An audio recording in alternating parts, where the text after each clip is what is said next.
Good afternoon, everybody, and welcome to the stream. I'm Robert from the El Magnifico Games channel, and today we are going to continue with our usual Wednesday poetry and riddles. So we will begin with the last poem we looked at last week, which was the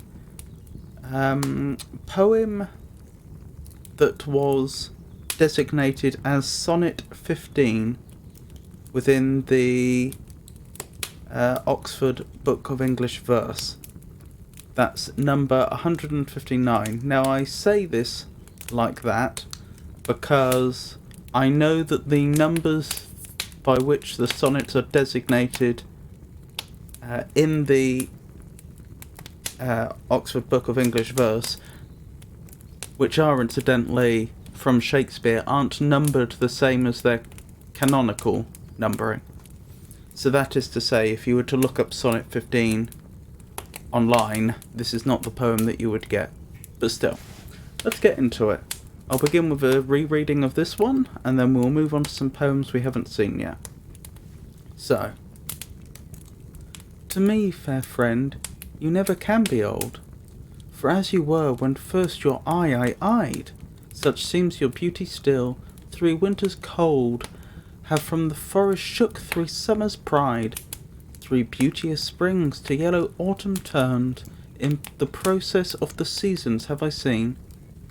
3 April perfumes in 3 hot Junes burned, since first I saw you thresh, which yet are green.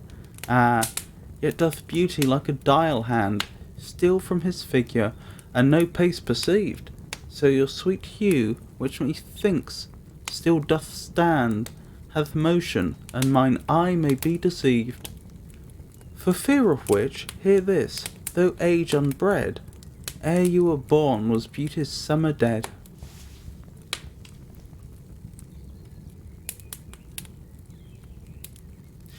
Which, as I say, we analysed last week, so let's keep going.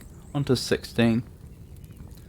When in the chronicle of wasted time I see descriptions of the fairest wights, and beauty making beautiful old rhyme, in praise of ladies dead and lovely knights, then, in the blazon of sweet beauty's best, of hand, of foot, of lip, of eye, of brow, I see their antique pen would have expressed even such a beauty as you master now.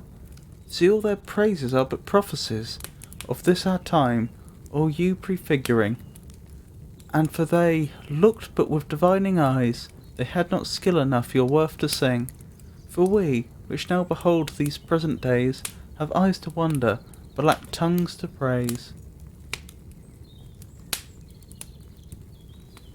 What a thoughtfully interesting poem for such a well-trod sentiment.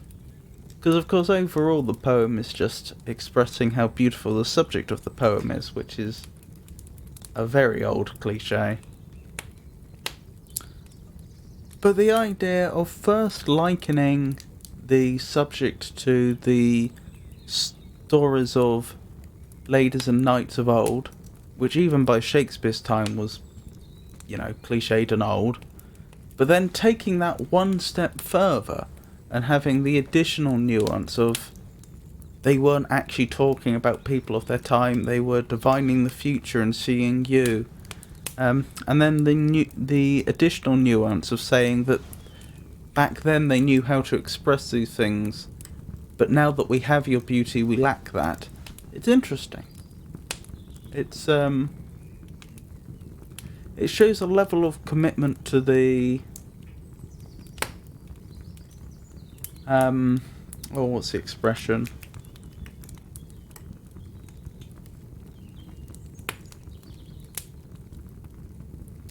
Oh dear, my brain. I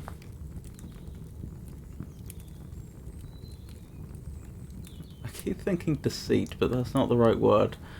Conceit. It shows a level of commitment to the conceit of the poem that is nice to see and often rare.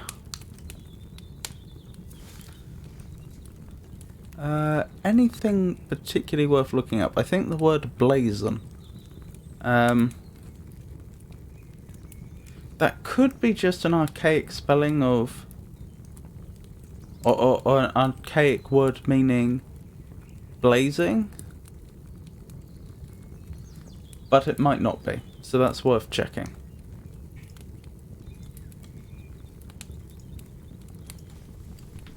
So, blazon.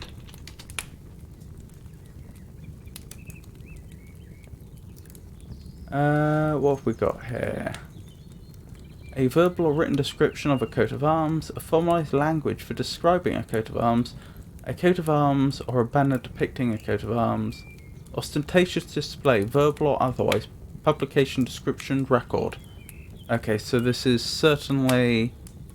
This has got nothing to do with blazing, clearly. Comes from the old French blason, meaning shield. Yeah, to make widely or generally known, to proclaim, to display conspicuously or publicly, to shine, to be conspicuous, to deck, to embellish, to adorn. So if we go back to the poem, what was it? Then in the blazon of sweet beauty's best. So that is using it in the noun sense.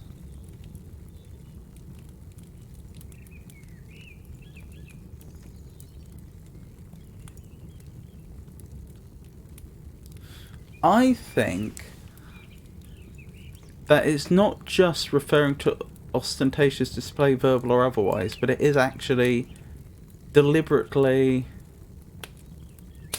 harkening back to coats of arms in the sense of a verbal or written description of a coat of arms. Because one that works toward the conceit of chivalry, and two, it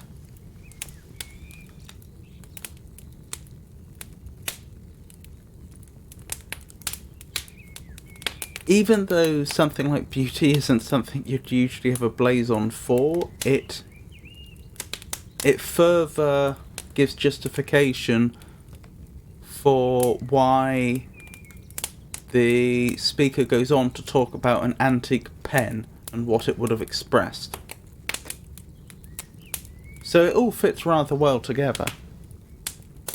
So specifically, the relevant parts are, then in the blazon of sweet beauty's best, of hand, of foot, of lip, of eye, of brow, I see their antique pen would have expressed even such a beauty as you master now. So yes, now I understand that. That is rather a beautiful 4 lines. Anyway, let's keep going. On to 17. Oh, never say that I was false of heart, though absent seemed my flame to qualify. As easy might I from myself depart, as from my soul, which in thy breast doth lie. That is my home of love. If I have ranged, like him that travels, I'll return again, just to the time, not with the time exchanged, so that myself being water for my stain. Never believe, though in my nature reigned all frailties that besiege all kinds of blood, that it could be so preposterously be stained, to leave for nothing all thy sum of good. For nothing this wide universe I call, save thou my rose. In it thou art my all. Right, I think I'm going to have to look at parts of that in more detail. So let's go through line by line. I never say that I was false of heart. That seems quite explanatory. You know, it means never say that I wasn't, well, true to you, which... how would you explain that? I suppose it means being good to someone, but particularly in an honest and loyal way. Though absent seemed my flame to qualify.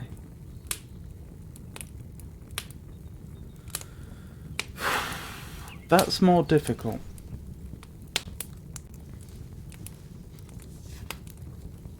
Let's look up qualify in my physical dictionary to see if it's got some other usage that I'm not familiar with.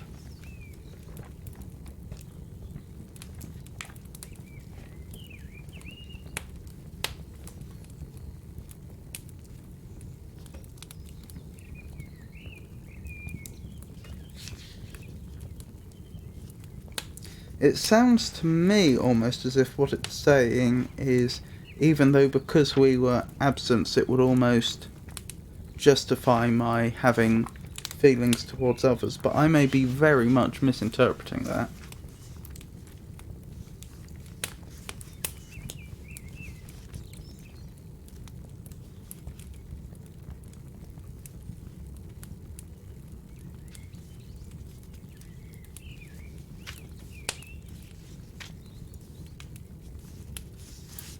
Nearly there.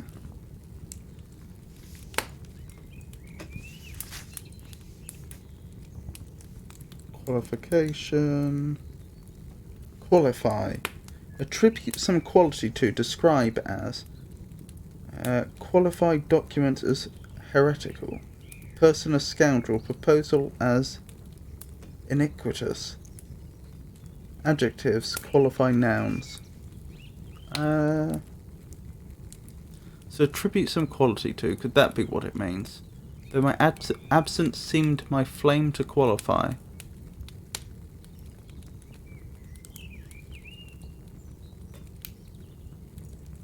Possibly, but if so, then there's some additional context there we're missing. Invest or provide with the necessary qualities, make competent, fit or legally entitled, for being or doing, to be or do, for post or sphere, or abs. Would that be absolute? Qualifying examination, to ascertain that candidates are not below a fixed standard, often followed by competitive. Fulfill some condition, especially pass examination or take oath, to make oneself eligible for office or abs.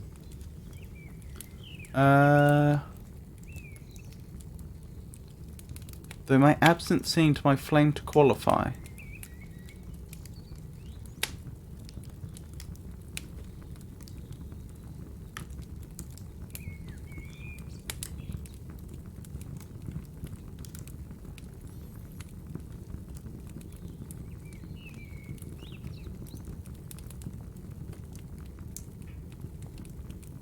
Possibly. But again, I'm not convinced.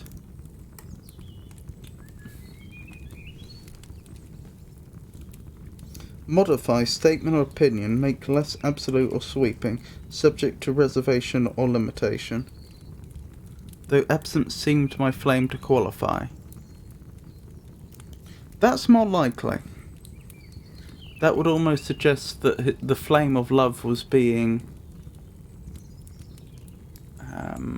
made weaker by absence. Moderate, mitigate, make less complete or pleasing or unpleasing, diminish strength or flavour of spirit, etc. with water. Also, jocular, water with spirit. Yes, I think the third one's most likely. So, I never say that I was false of heart, though absence seemed my flame to qualify. Yes, that's probably what it means, that the flame of love was being diminished by absence. As easy might I from myself depart. See, that's more difficult to interpret. What do they mean from departing from oneself?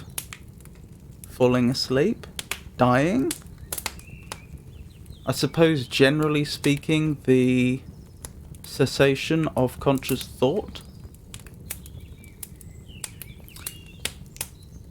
Or the projection of conscious thought to places other than where one physically is, such as when daydreaming or dreaming during sleep.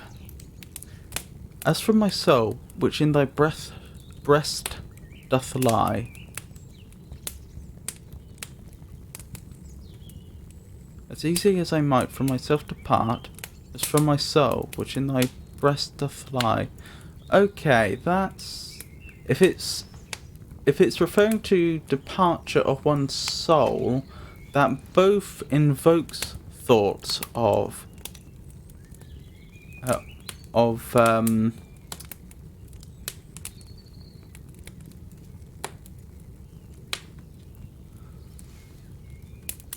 of death, but also I think strengthens the argument that he may be referring to something like, well, death or sleep or something like that. Anything which would cause one to cease conscious thought. Then, of course, the point about which in thy breast doth lie is obviously an allusion to the fact that they are in love, or at least he is in love with the subject of this poem. Or she. I mean, I assume it's a he, because this was written by Shakespeare, but I could be wrong. That is my home of love. If I have ever ranged, like him that travels, I return again. Just to the... Oh, that's interesting. He nearly... That one nearly went under my radar. That's almost a justification for cheating, isn't it? The idea that, okay, I may have done things with other people, but I always come back to you. Which, in some cultures, is perfectly acceptable, but I'd certainly say at the time at which he was writing, it would be at least a little bit controversial, given the Christian nature of the society. Doesn't mean it didn't happen a lot, mind you. Anyway, where was I? Just to the time, not with the time exchanged. I don't follow that. Is it because I skipped the bit before? If I've ranged, like him that travels, I return again. Just to the time, not with the time exchanged. So that myself bring water for my stain. Yep, not following that.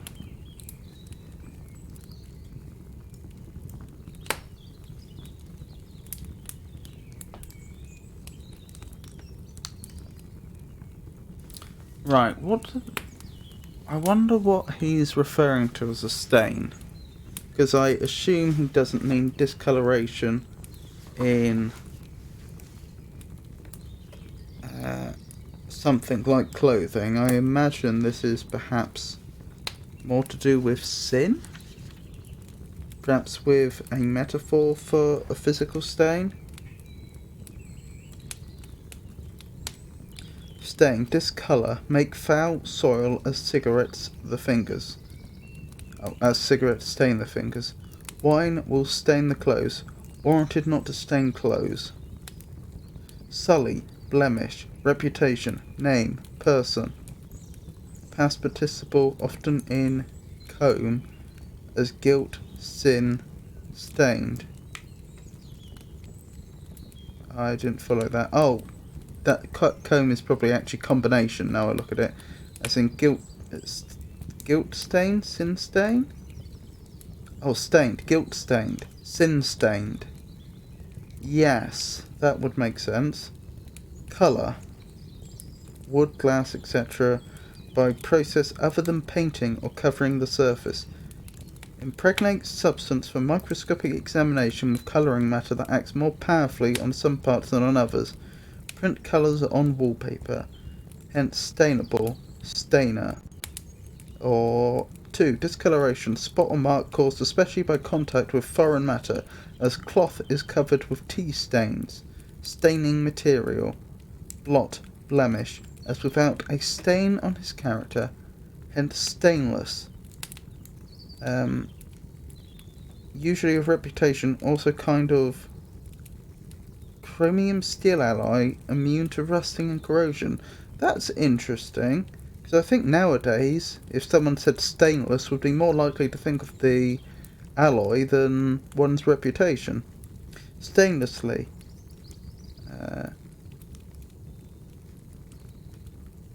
Also, observe disdain. Okay. So where were we? Like him that travels, I return again, just to the time, not with the time exchanged, so that myself bring water for my stain. Yeah, there's parts of that I can't follow, but I think this is a play on words whereby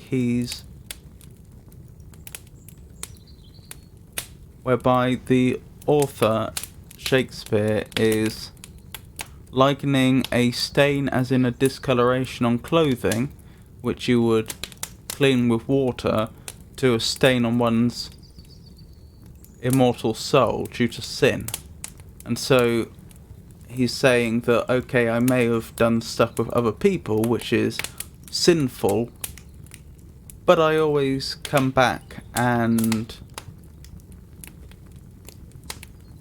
clean the stain off with water, as a metaphor. You know, as if coming back to you is a way of cleaning one's soul. I think that's what it's saying, but I could be wrong.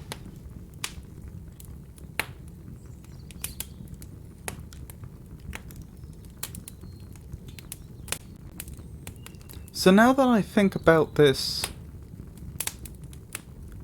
in all we've read so far in its totality, it feels like the main subject of the poem, at least up to the end of the 8th line, is actually cheating. And that the beginning of the poem, "Oh, never say that I was false of heart," is both in contrast to what follows, but also what follows acts as a justification for the statement.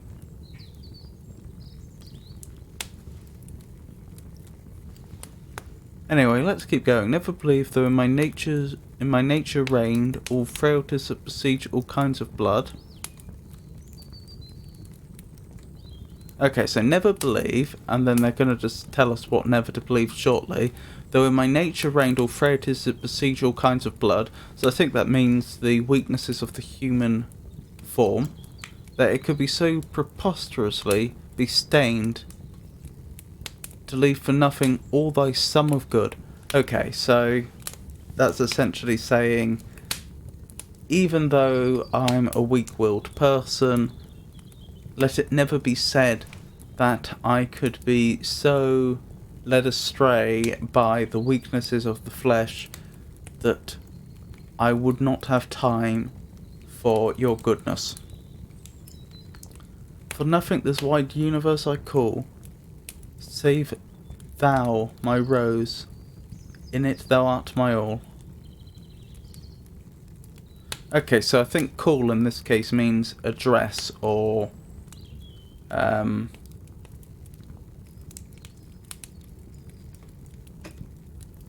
call out to. Try and draw the attention of.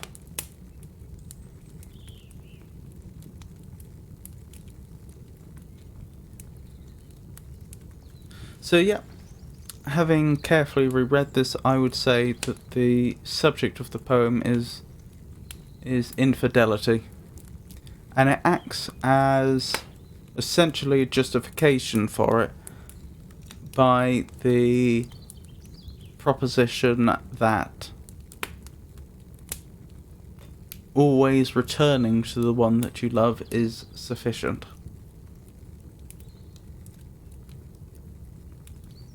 So that's certainly interesting. I'm especially interested to see that as included in this anthology, given that this was published in 1900. I would have thought it ill-politic to include it in an anthology at this time, but clearly not. I'm not sure if that's because they assumed the best possible interpretation of this poem, or if in some matters at least they were more realistic.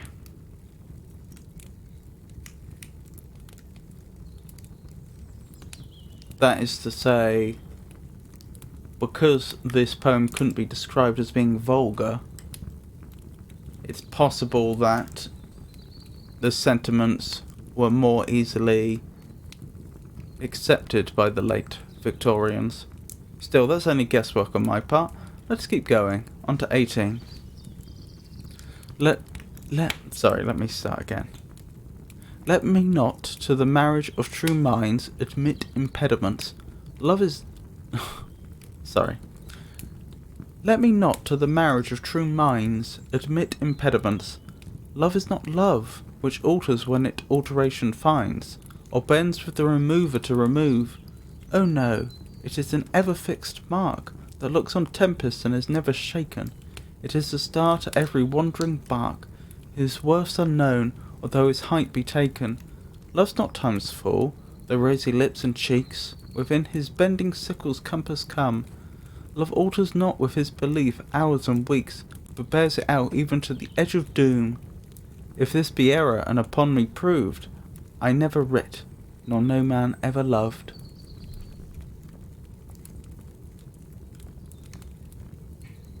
So the final rhyming couplet is, of course, asserting that everything that has been said up to this point must be entirely true.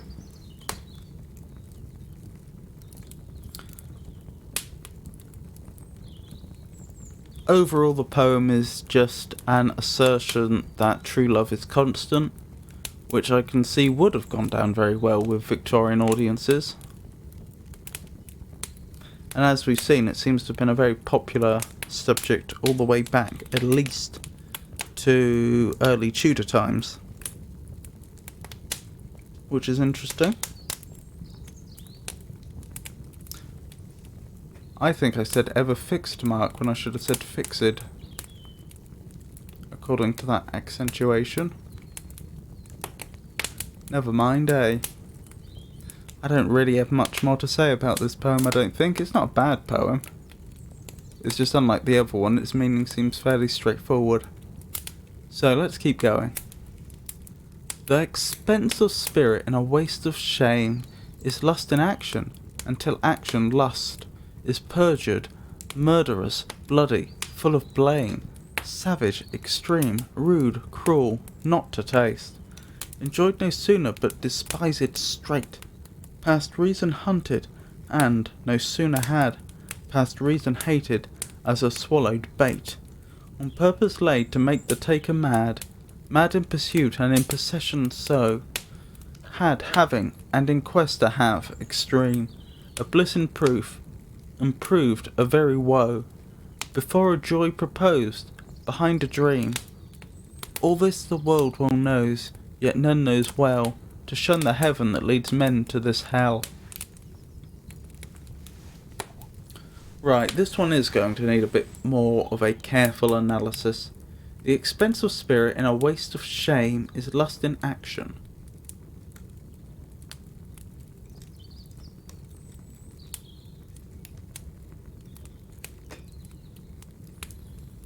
I can't think of a way to interpret that other than by reversing it to say that lust is an expense of shame in a waste. So is an expense of spirit in a waste of shame, and that makes sense. I mean, strictly speaking, you can No, you can't. I was just about to say any sentence of the form A is B can be reversed, but that's not true, because if B is an adjective, then it doesn't work. So you could say a pen is red, but you can't say red is a pen. But to say that a...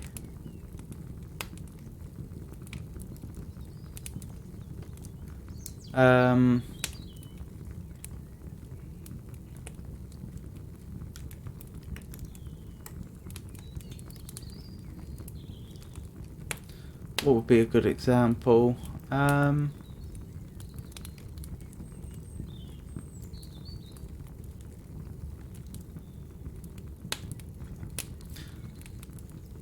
can't think of a good example off the top of my head.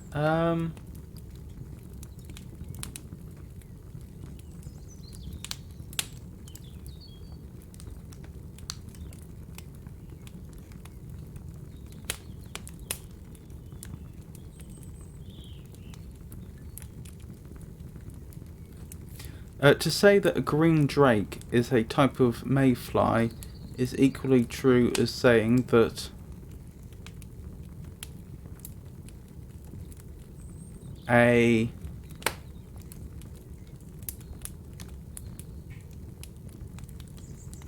type of mayfly is a green drake. No, that doesn't work, does it? That's interesting. I feel like that sort of construction would work if you really did have two names for the same thing. But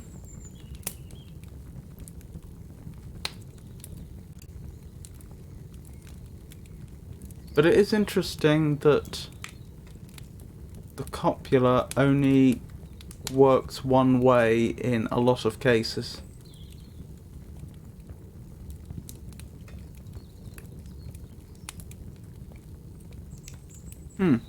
Anyway, where was I? The expense of spirit in a waste of shame is lust in action.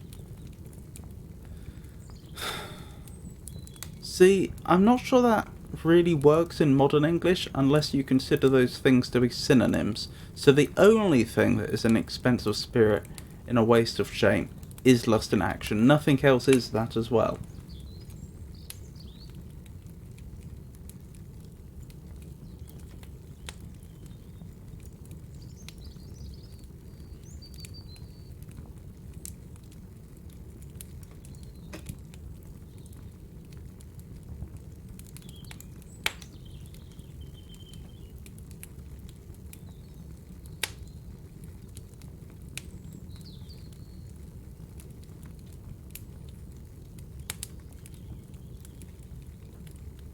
I suppose you could say a flame is fire and a fire is flame.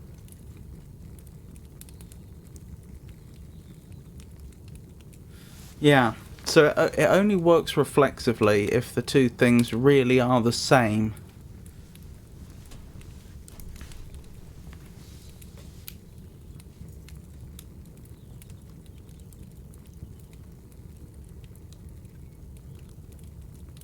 But more commonly we would have a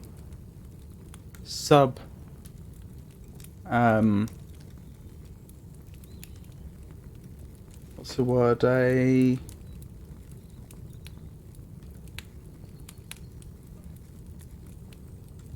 subset is a superset of some description. But I think I'm overanalyzing this. It's an interesting point to note which I hadn't considered before, I don't think. But let's keep going. The expense of spirit in a waste of shame is lust in action. Until action, lust is perjured, murderous, bloody, full of blame, savage, extreme, rude, cruel, not to trust. Right, perjury is of course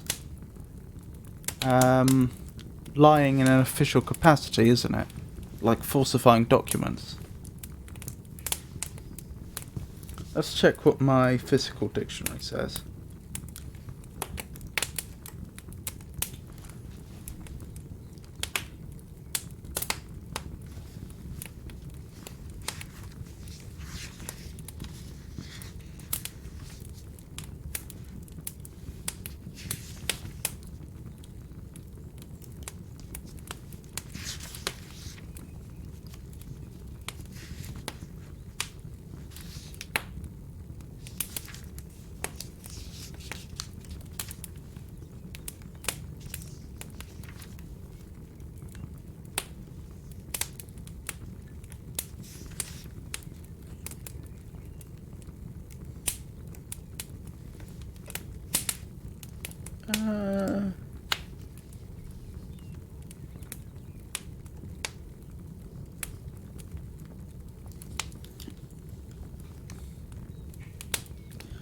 Perjure.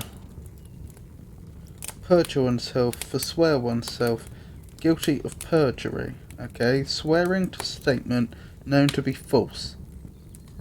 Willful utterance of false evidence while on oath. Breach of oath. So perjurous. Yes, so. Until action, lust is perjured, murderous, bloody, full of blame, savage, extreme, rude, cruel, not to trust. That's a lot of a lot of quite specific statements. I'm not sure whether just to interpret them broadly as a class of negative attributations, or if I should actually be looking at each one and considering it. I mean, what is it to say that lust is perjured?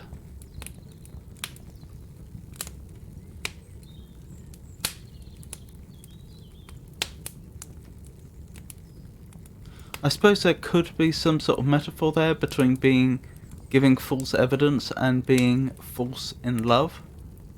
But I may be overthinking it. But generally speaking, I think what it's saying is until you act on lust, it is a beast of a thing. Enjoyed no sooner, but despised straight. So no sooner than it is acted upon, but despised straight. Does that mean straight away? Immediately? Or does it mean something else?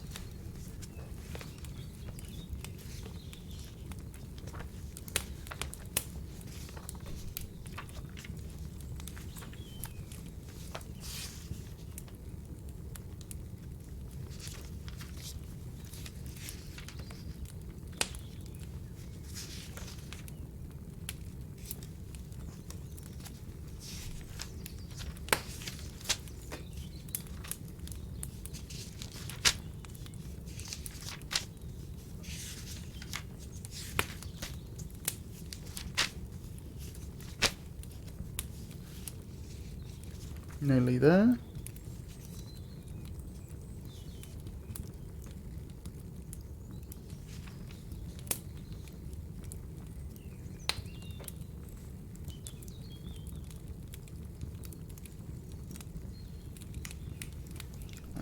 There's the archaic spelling of straight, which is still used for some things. Straight, without curve or bend, extending uniformly in the same direction. Clearly not that. Skipping forwards. Straight condition is out of the straight, crooked. Straight part of something, especially concluding stretch of racecourse. They were even as they reached the straight. Nope. In a straight line, direct, without deviation or circumlocation. Go straight, hit straight from the shoulder in boxing. Comes straight from Paris. Is making straight for a precipice. Told him straight out. In right direction, with good aim. Shoot straight, correctly, etc. Straight cut, tobacco. And that's it. Right, since it offers no other explanation, I think straight here is being used to mean straight away. So enjoyed no sooner, but despised straight. Past reason hunted, and no sooner had, past reason hated, as I swallowed bait. So that actually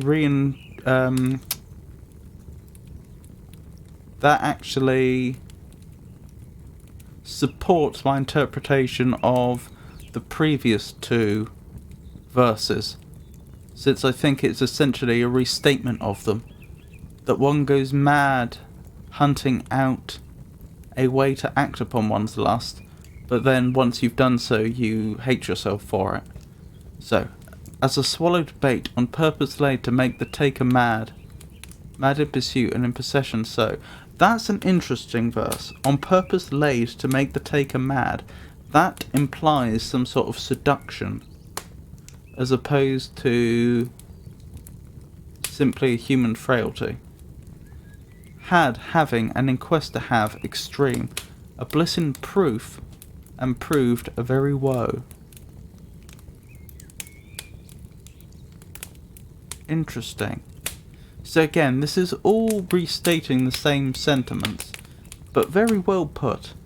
Before a joy proposed, behind a dream. All this the world well knows, yet none knows well, to shun the heaven that leads men to this hell. I'm sensing a lot of regret in this poem. It's interesting, very interesting. I wonder what specific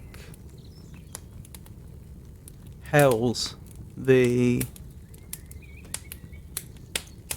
author Shakespeare had in mind. I mean, is he thinking in terms of infidelities, or in terms of ill-conceived marriages, or something else? It's interesting. Especially since he seemed to justify infidelity in one of the previous poems we have read today. Right, on to 20.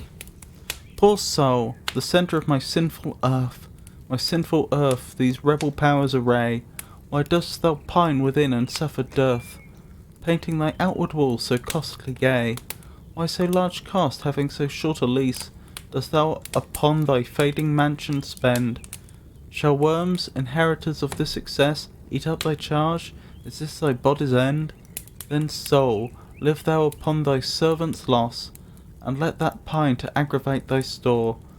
By terms divine in selling hours of dross, within be fed, without be rich no more. So shalt thou feed on death, and feeds on men, and death once dead, there's no more dying then. Right, again, this one's going to need us to going to require a bit of analysis. Poor soul, the centre of my sinful earth. I mean, that makes literal sense. Is that the subject of this poem is apparently the soul, as the soul is being addressed. And the word sinful establishes the theme of this poem, sin. My sinful earth, these rebel powers array. Interesting. So rebel suggests working against some sort of authority. Perhaps the authority of the soul, or what is in the soul's best interest. Powers is ambiguous and vague, but it suggests something which has the ability to produce results. Why dost thou pine within and suffer dearth? Right, dearth. Is that a lack of something? A deficit. A period or condition when food is rare and hence expensive. Famine. Scarcity, a lack or short supply. Dearness, the quality of being rare or costly. Yes. Why dost thou pine within and suffer dearth, painting thy outward walls so costly gay? So, without more context, that's a bit ambiguous, but it seems to be questioning the how sensible it is to be suffering inside, but behaving as though everything is fine outwardly. Why so large cost, having so short a lease, dost thou upon thy fading mansion spend? So why are you spending... Why are you using up so many resources on something that won't be yours so long? So if the subject of this poem is the soul, I wonder if this is actually referring to life, that life is incredibly short, so why are you trying so hard to make it seem so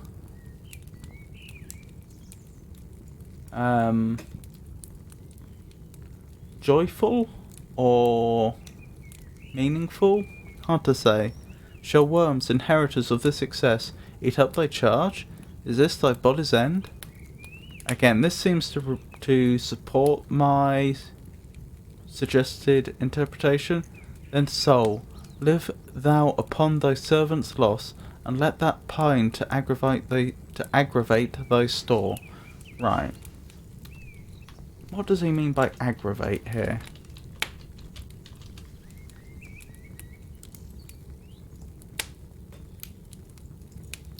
To make an offence worse or more severe, to increase in offensiveness or heinousness, to make worse, to exacerbate, to give extra weight or intensity to exaggerate, to magnify. He aggravated the story.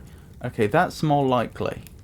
To pile or heap, Something heavy or onerous on or upon someone. Again, quite likely. Now chiefly colloquial to exasperate, to provoke or irritate. Yes.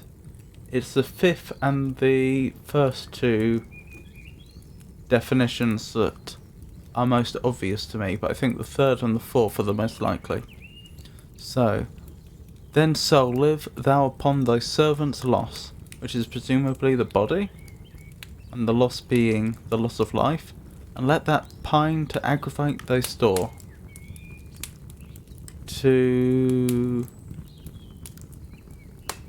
So I suppose the pining he's referring to is the pining for a good, happy life.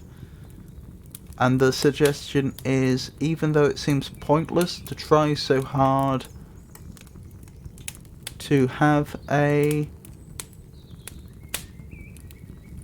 happy life when life is so short, to spend so much effort on it, if one is so inclined, then allow it to allow the soul to benefit, I think is what it's saying. By terms divine in selling hours of dross. Dross. Is that just boring activity? Waste or impure matter, residue that forms on the surface of molten metal from oxidation, the impurities in metal, a waste product from working with metal, worthless or trivial matter. Yes, I think that's what it's referring to. By terms divine in selling hours of dross, so wasted hours. Within be fed, without be rich no more. Oh, so this is just a call towards Christian values. And that if you are pining for a better life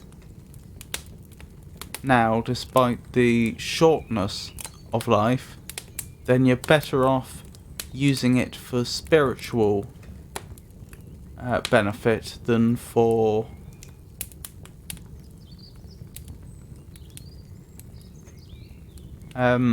spiritual enrichment than tantalizing one's senses. Actually, tantalizing isn't quite the right word, is it?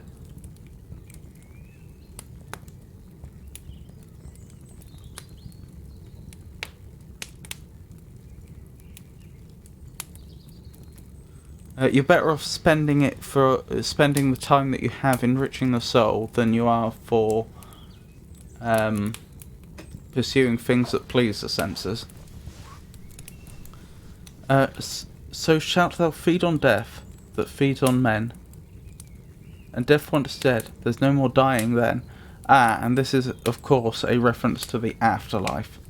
So if you live a pious life, then you will gain upon death, not lose. Which seems ironic, since death feeds on men itself. And once you're past the point of death, there's no more dying. I would say I do like the conceit of food, famine, and excess in this poem. It's a clever little way to get the point across.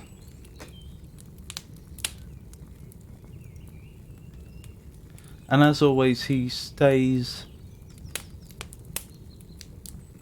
Shakespeare seems very persistent upon pursuing the conceit, and comes up with clever ways to do so. Right, so we're moving on to some poems by Richard Rowlands. I say some poems, I haven't actually checked to see if there's more than one.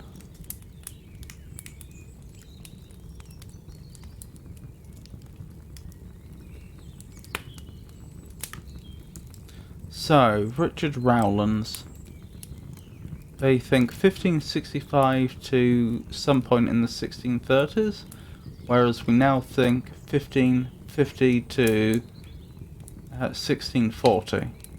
That's probably the same person then. Just going by the dates. Richard Rowlands, born Richard Verstegen, was an Anglo-Dutch antiquary, publisher, humorist and translator. Verstegen was born in East London, the son of a cooper. What does a cooper do again? Is that a wheel? Oh, a cooper is a person trained to make wooden casks, barrels, vats, buckets, tubs, troughs and other similar containers from timber staves that were usually heated or steamed to make them pliable. Yes, of course. That's on me. I should have remembered that. His grandfather, Theodore Roland Verstegen, was a refugee from Gelders? I have no idea how that's pronounced. Who arrived in England around the year 1500. So that would have been 50 years earlier. A convert to the Catholic Church, Rowlands produced an English translation of the Little Office of the Blessed Virgin Mary. The translation and primer prayer book that contained it remained among the most popular English Catholic devotionals for 2 centuries.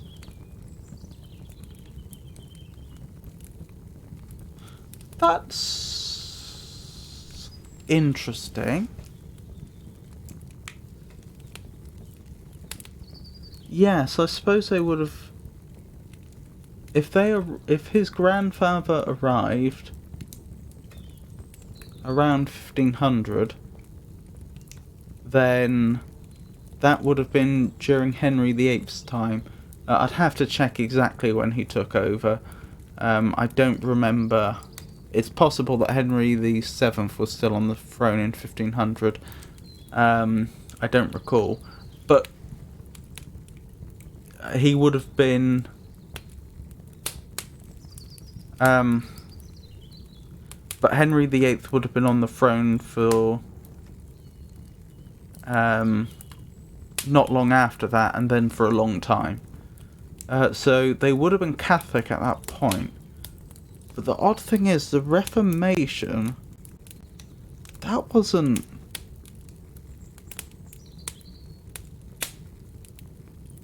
When was that? Was that like the 1540s or something like that? That was quite late on, which is, well, okay, not into the century, but quite a bit later. So why would he have been converting to Catholicism then? Had Mary Tudor already taken over? Let's check some of this quickly. So Henry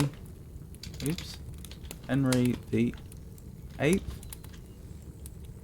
He took over in 1509. So yes, he wouldn't have been on the throne quite until January 1547. Then his son Edward took over, of course, but he wasn't on the throne very long. But he was on the throne in 1550. But that's when they think Richard Rowlands was born. So he wouldn't have been doing any converting at that point. Then we have Mary. So he would have had to have been converted before the age of 8, I suppose, or by the age of 8, for it to have been the official religion of the country. Oops. Where were we? Here we were. So that conversion to Catholicism doesn't quite figure with it being the official state religion. He'd have had to have been very young. Richard would have had to have been very young for that to make sense. Because what I was thinking is, if you have a family that emigrates to another country, it makes sense after enough generations they would then convert to the religion of that country, especially in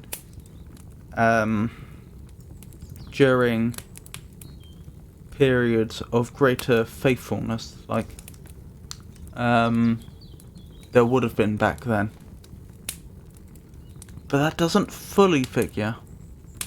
To be fair, by the time Elizabeth I took over, I think there was a lot of tolerance for Catholics, and I think it just got worse from there. The whole Spanish Armada affair, I seem to remember worsened relations because, of course, Spain was Catholic, and that was a big part of the fear. And so there would have been fears about Catholic spies and what have you. And there may have been other scares, but then you end up getting to, of course, James I and Charles I, who were both decidedly Protestant. Off the top of my head, then you had the Gunpowder Plot and Guy Fawkes and so on. That was against James I, wasn't it? So yeah, that would have worsened Catholic relations. So yes. What I'm getting at is, as far as my imperfect memory goes, I suppose during the start of Elizabeth I's reign, it probably wasn't such a bad thing to be Catholic. There was probably quite a lot of tolerance. And they probably would have still been banned from quite a lot of functions, though, like public office. But aside from that, there would have been quite a lot of tolerance, and then it would have just got worse and worse from there. And especially after Mary Tudor's very vigorous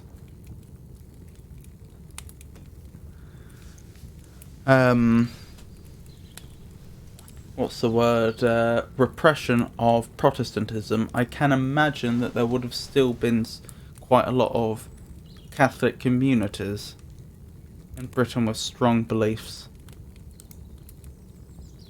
I mean in England, don't I? Britain didn't exist yet.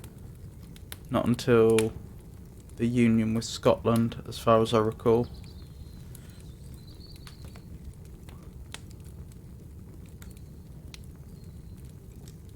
Okay, so that's a bit of context. Let's read through his biography and then we'll get on with the poetry. Incidentally, do we have more than one poem from him? No. Okay.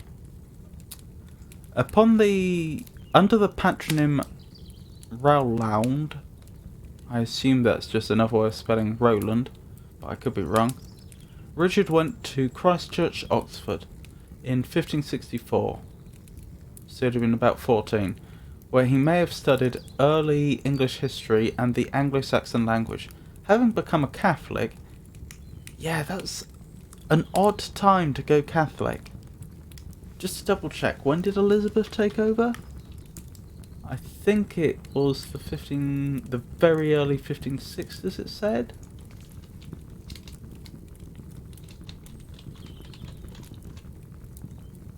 No, slightly earlier. At 1558. Yeah, that's a weird time to convert. He left the university without a degree to avoid swearing the oath of supremacy. Yep, that figures. So that would be an oath presumably swearing that the monarch is the head of the church. The oath of supremacy required any person taking public or church office in England to swear allegiance to the monarch, the supreme governor of the Church of England. Failure to do so to be treated as treasonable. Yes. So I can understand why you try to avoid that. But what an odd time to convert. Thereafter he was indentured to a goldsmith, and in 1574 became a freeman of the Worshipful Company of Goldsmiths. In 1576 he published a guidebook to Western Europe, translated from German, entitled The Post of the World.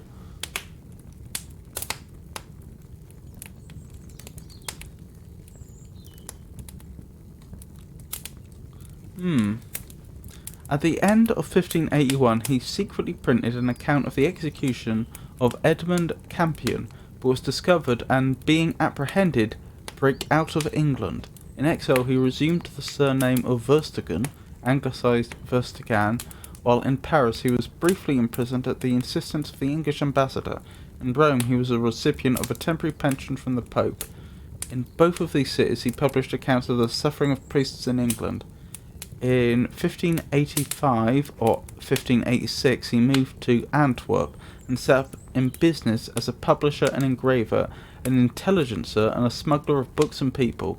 From 1617 to about 1630, Verstigan was a prolific writer in Dutch, producing epigrams, characters, jest books, polemics. He also penned journalistic commentaries, satires and editorials for the New Tidinghang. I have no idea how that's pronounced. New Tidings, printed in Antwerp by Abraham Verhoeven. Again, no idea how that's pronounced. In 1620 to 1629, this makes him one of the earliest identifiable newspaper journalists in Europe. He spent the rest of his long life in Antwerp, dying there in 1640. Okay, is this the person who's responsible for this poem?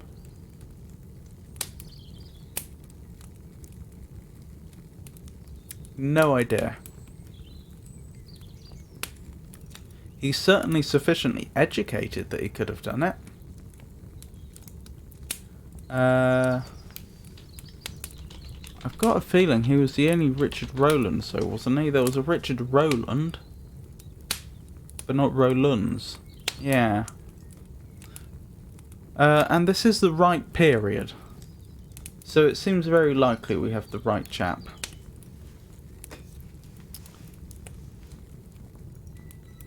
It is interesting, though. I wonder how he ended up converting at that point. Anyway, let's get on with it. Lullaby. Upon my lap my sovereign sits, and sucks upon my breast. Meantime his love maintains my life, and gives my sense a rest. Sing lullaby, my little boy, sing lullaby, mine only joy. When thou hast taken thy repast, repose, my babe, on me. So may thy mother and thy nurse thy cradle also be. Sing lullaby, my little boy, sing lullaby, my only joy. I grieve that duty does not work, all that my wishing would, because I would not be to thee, but in the best I should. Sing lullaby, my little boy, sing lullaby, mine only joy. Yet as I am, and as I may, I must and will be thine, though all too little for thyself, vouchsafing to be mine. Sing lullaby, my little boy, sing lullaby, mine only joy.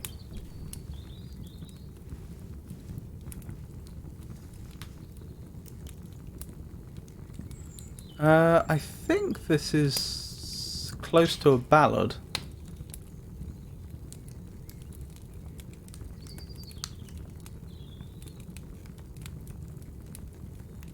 Yeah, the only way it breaks from the ballad form, I think, is the rhyming couplet in the end, which is in iambic tetrameter.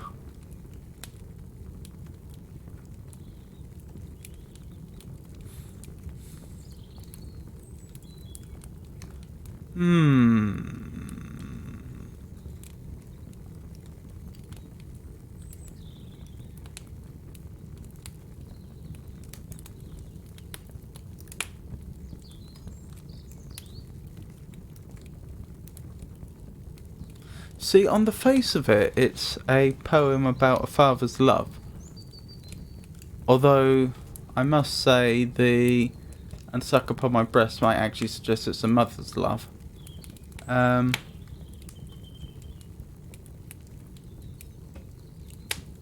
So yes, I think, upon reflection, it is a poem about a mother's love.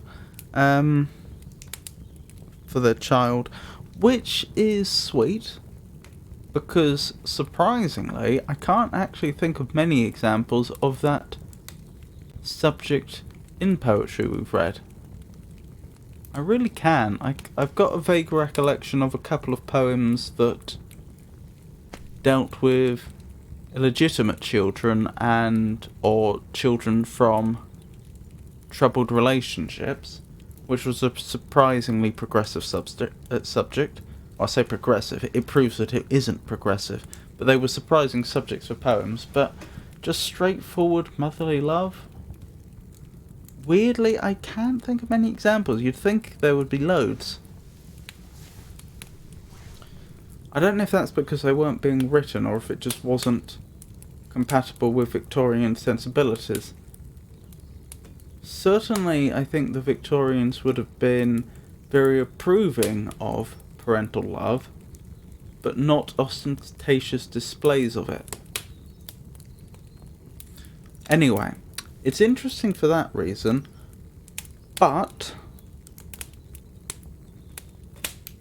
if this is the Richard Rowlands that converted to Catholicism, I do quite strongly suspect that this child may actually be the baby Jesus. Admittedly, I don't see anything there that I would recognise as identifying it as the baby Jesus. It just strikes me as a distinct possibility that this is actually about one's faith. Could be wrong. So what's those verses about? I grieve that duty doth not work, or that my wishing would.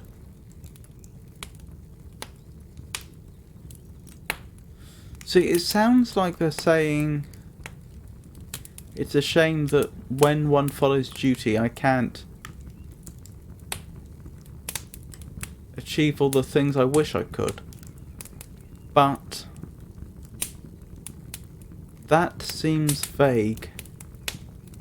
I feel like there's some additional meaning there that's going over my head.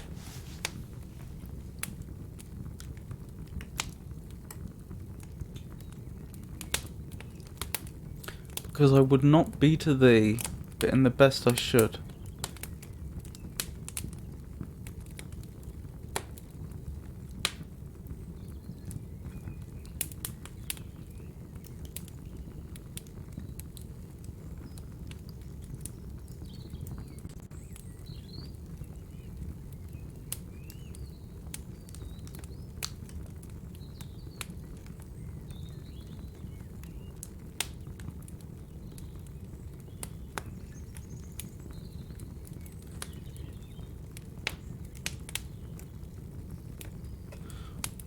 I think that's saying that they desire to always be the best they possibly can towards the child. Which suggests that there's something incompatible about duty and their loyalty to the child. Or at least what they can provide for the child and how they can present themselves. Which is interesting. Again, that makes me suspect that there may be some... It's quite possible there's some underlying religious sentiments here. But I could be wrong. Let me quickly look up repast.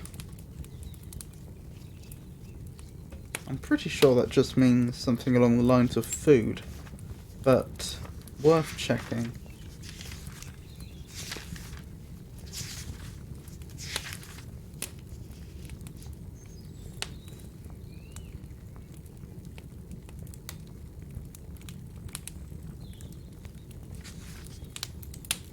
Repast, food supplied for or eaten at meal.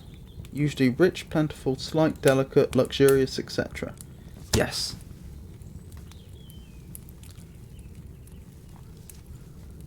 Tis an interesting poem, I have to admit. Thought-provoking. Although it wouldn't have been quite so if I hadn't looked up the biography of Richard Rowlands first. Anyway, next we move on to a poem entitled Spring by Thomas Nash. So who was Thomas Nash?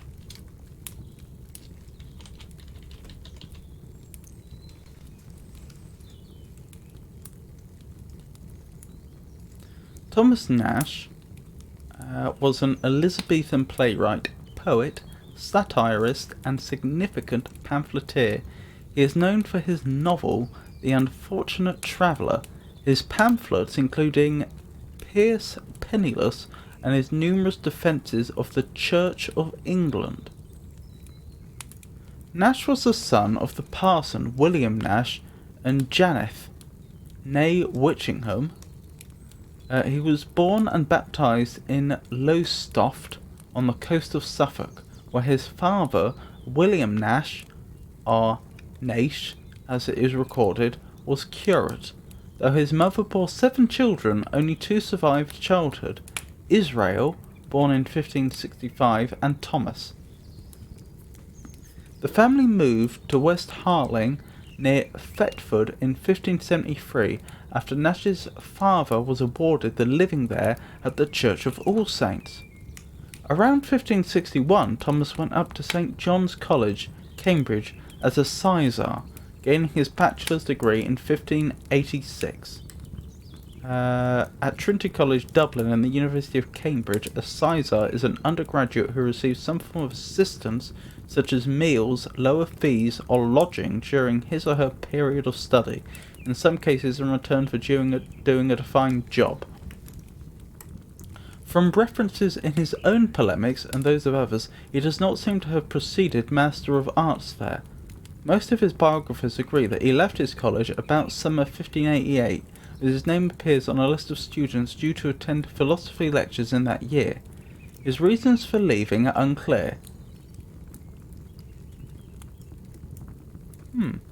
His father may have died the previous year, but Richard Lichfield maliciously reported that Nash had fled possible expulsion for his role in Terminus et Non Terminus, one of the raucous student theatricals popular at the time. Some years later, William Covell wrote in Polymantia that Cambridge has been unkind to the one, i.e. Nash, to wean him before his time. Nash himself said he could have become a fellow had he wished, in Have With You to Saffron Walden.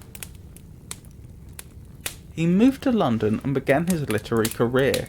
The remaining decade of his life was dominated by 2 concerns: finding employment and participating in controversies, most famously with Richard and Gabriel Harvey.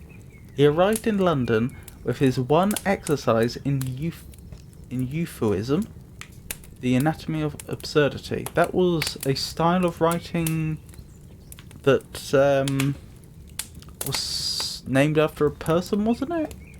Euphuism is a particular mannered style of English prose. It takes its name from a prose romance by John Lilly. Okay, not named after a person. It consists of a preciously ornate and sophisticated style, employing a deliberate excess of literary devices such as antitheses, alliterations, repetitions, and rhetorical questions. His first appearance in print was his preface to Robert Greene's Menaphon, which offers a brief definition of art and overview of contemporary literature. In 1590, he contributed a preface to the unlicensed edition of Philip Sidney's Astrophil and Stella. We read some of Philip Sidney's work, didn't we? And I seem to remember concluding that it wasn't bad. Could be misremembering. But the edition was called in, and the authorised second edition removed Nash's work. Nash was alive in 1599, when his last known work, Nash's Lenten Stuff, was published, and dead by 1601, when he was memorialised in a Latin verse in Ephaniae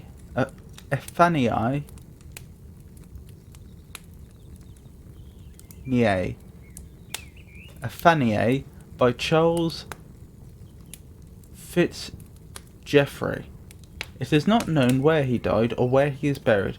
He is featured in Thomas Decker's News from Hell, and is referred to it in the anonymous Parnassus Plays, which provides this eulogy.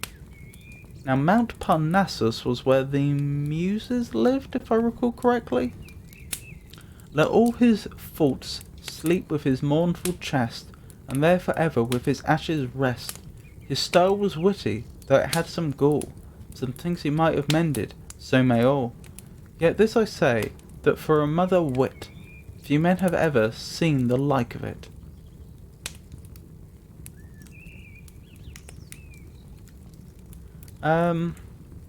Do we have more than one from him? We do. We have... Is it just 2 from him? Yes. Okay, let's read about... Let's read the next 2 sections about the Mark Prelate controversy and feud with the Harvey brothers, then we'll move on. Move on meaning actually read his poetry. He was drawn into the Mark Prelate controversy on the side of the bishops.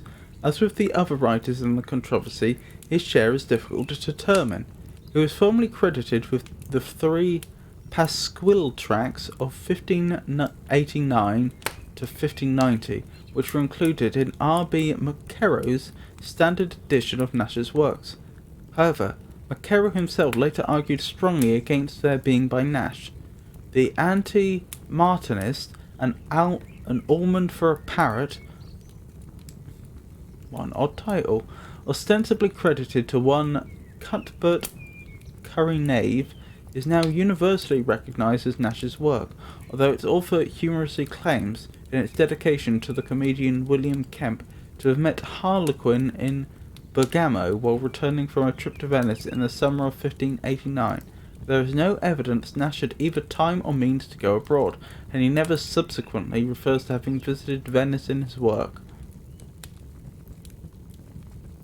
His friendship with Green drew Nash into the Harvey controversy, involving the brothers Richard and Gabriel Harvey. In 1590, Richard Harvey's The Lamb of God complained of the anti-Martinist pamphleteers in general, including a sideswipe at the Menaphon preface.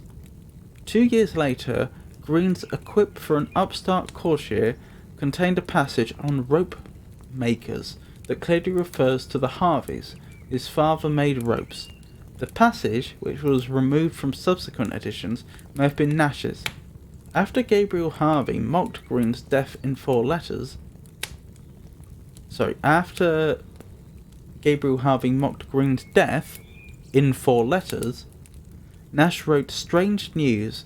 Nash attempted to apologise in the preface to Christ's Tears over Jerusalem, but the appearance of Pierce's supererogation shortly after offended Nash anew.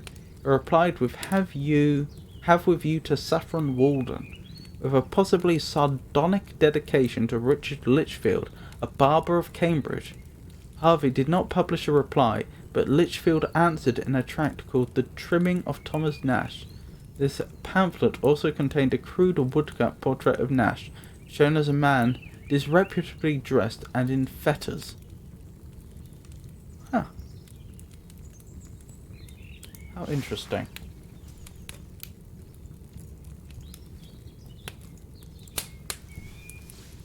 Right, so we move on to spring. Spring, the sweet spring, is the year's pleasant king. Then blooms each thing, then maids dance in a ring. Cold doth not sting, the pretty bird do sing. Cuckoo, jug jug, poo-wee, to-wit-ta-woo. The palm and may make country houses gay. Lambs frisk and play, the shepherds pipe all day. And we hear aye birds tune this merry lay. Cuckoo, jug jug, poo-way, to-wit-ta-woo. The fields breathe sweet, the daisies kiss our feet. Young lovers meet, old wives a sunning sit. In every street these tunes our ears do greet. Cuckoo, jug jug, poo-way, to-wit-ta-woo. Spring, the sweet spring.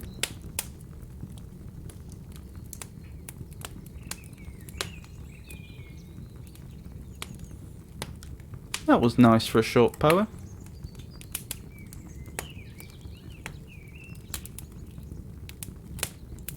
Looked like iambic pentameter to me in rhyming couplets. No, not rhyming couplets. It comes in 3s, and then the 4th verse is the same, repeated.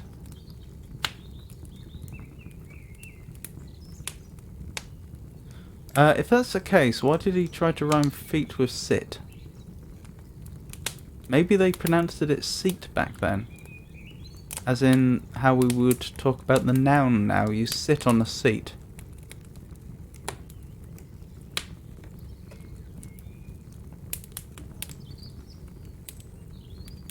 That's distinctly possible, isn't it?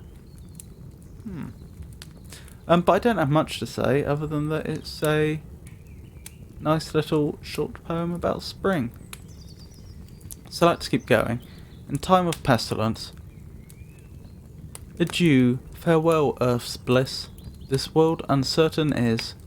Fond are life's lustful joys, death proves them all but toys. None from his darts can fly, I am sick, I must die. Lord, have mercy on us. Rich men trust not in wealth, gold cannot buy you health. Physic himself must fade, all things to end are made. The plague full swift goes by, I am sick, I must die. Lord, have mercy on us. Beauty is but a flower, which wrinkles will devour. Brightness falls from the air. Queens have died young and fair. Dust have closed Helen's eye. I am sick, I must die. Lord, have mercy on us. Strength stoops unto the grave. Worms feed on Hector brave. Swords may not fight with fate. Earth still holds ope her gate. Come, come, the bells do cry. I am sick, I must die. Lord, have mercy on us. Wit with his wantonness tasteth death's bitterness. Hell's executioner hath no ears for to hear. What vain art can reply? I am sick, I must die. Lord, have mercy on us. Haste therefore each degree to welcome destiny. Heaven is our heritage, earth but a player's stage. Mount we unto the sky. I am sick, I must die. Lord, have mercy on us.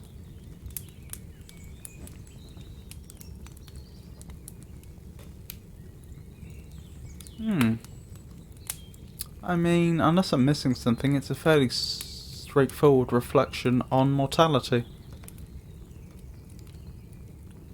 Well written. Iambic trimeter, I believe.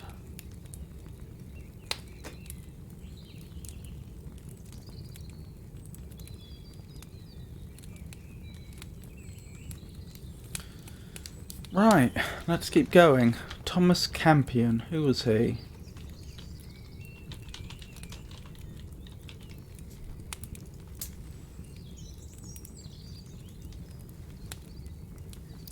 Thomas Campion, sometimes spelled Campion, was an English composer, poet and physician. He was born in London and educated at Cambridge, studied law in Gray's Inn. He wrote over 100 lute songs, masques for dancing, and an authoritative technical treatise on music. The masque was a form of festive courtly entertainment that flourished in 16th and early 17th century Europe, that was developed earlier in Italy, in forms including the intermedio. A masque involved music, dancing, singing and acting within an elaborate something or other. Right. So early 17th century, you say. So this would have been, looking at his life, 1567 to 1620, this does seem very consistent. Campion was born in London, the son of John Campion, a clerk of the Court of Chancery, and Lucy, née Searle, daughter of the Lawrence Searle, one of the Queen's sergeants-at-arms. Upon the death of Campion's father in 1576, his mother married Augustine Stewart, dying soon afterwards. His stepfather assumed charge of the boy and sent him, in 1581, to study at Peterhouse, Cambridge, as a gentleman pensioner. He left the university after 4 years without taking a degree. He later entered Gray's Inn to study law in 1586. However, he left in 1595 without having been called to the bar. Oh dear. On the 10th of February 1605, he received his medical degree from the University of Caen. Campion is thought to have lived in London, practicing as a physician until his death in March 1620, possibly of the plague. He was apparently unmarried and had no children. He was buried the same day as St. Dunstan in the West in Fleet Street. He was implicated in the murder of Sir Thomas Overbury, but was eventually exonerated as it was found that he had unwittingly delivered the bribe that had procured Overbury's death.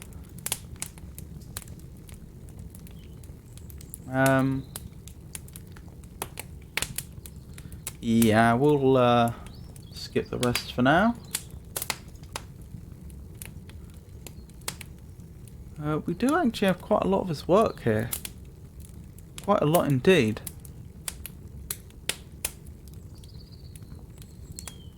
Huh. Fair enough. Clearly he was quite significant.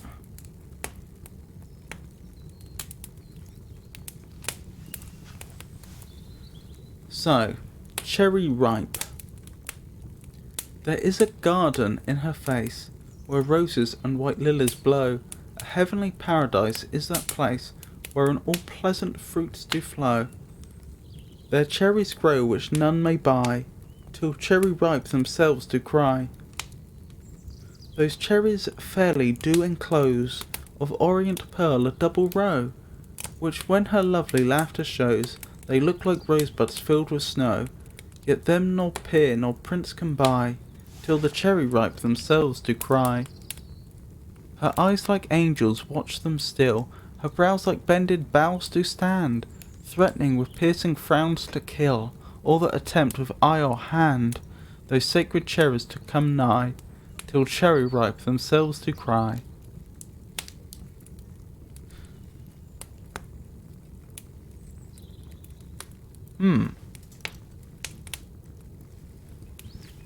Am I missing something here?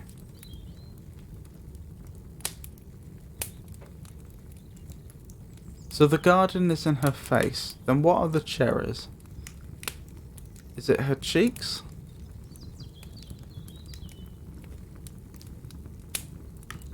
Because you might describe them as becoming cherry red, and there's two of them.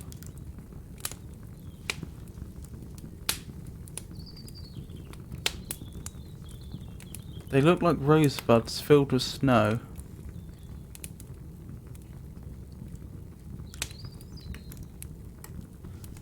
Why do I feel like I'm missing something here?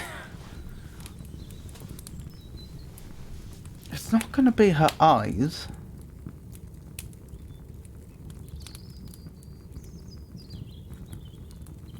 I guess it must be her cheeks then. I mean, I can't think of anything else that figures. But why would they refer to... Yet them nor peer nor prince can buy, till cherry ripe themselves do cry. There's some sort of illusion going on here that's going over my head. And I must say I'm suspicious that it may be a mature illusion. Possibly not. But that's my suspicion.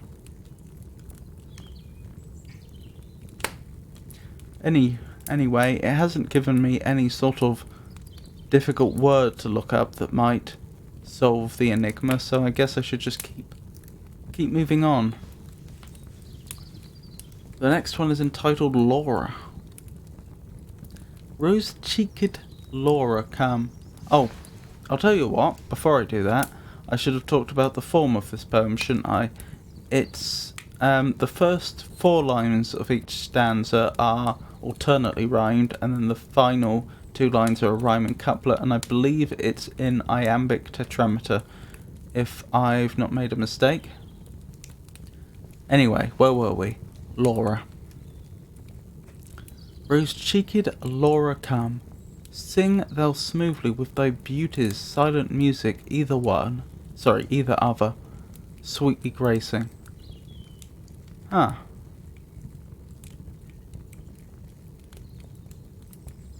I'll start that again. Goodness me, this does have an unusual form, doesn't it? And what I'm wondering, is this supposed to be 2 lines or 1 line? Because with the indentation it's difficult to see.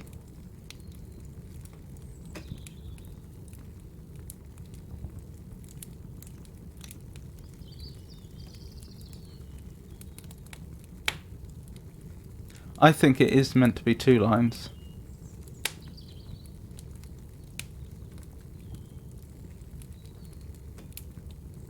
So what, 6, 8, 8, 4 in terms of syllables, so half that. Since this is...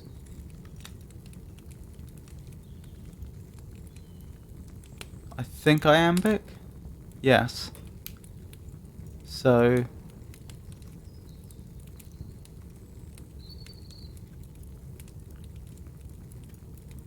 So, 3, 4, 4, 2?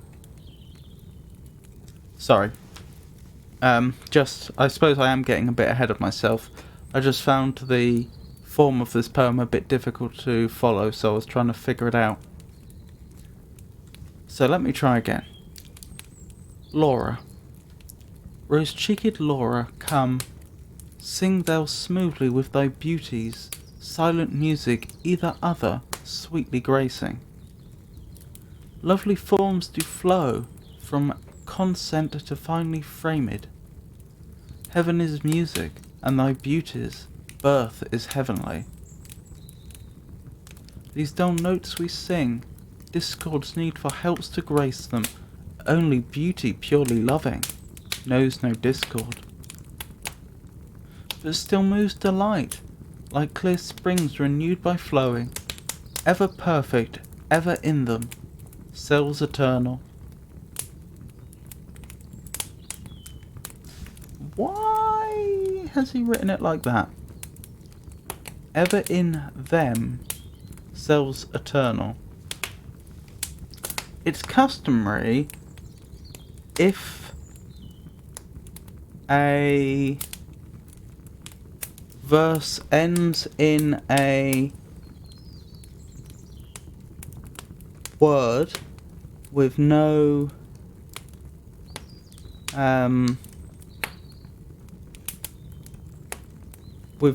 clear break afterwards, no rest, to suspend the word for slightly longer before you move on to the next verse.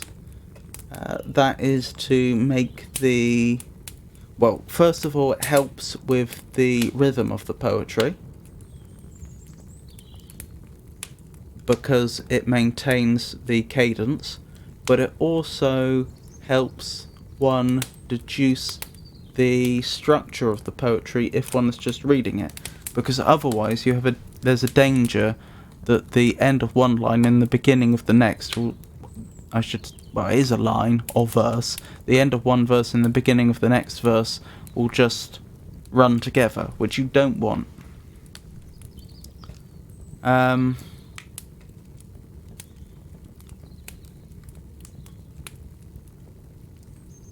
But why would he put them there?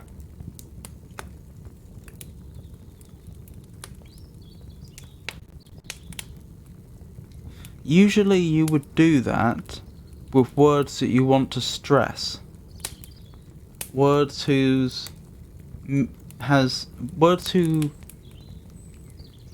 impart a profound meaning to the poetry, but which otherwise could be skipped over too easily, and therefore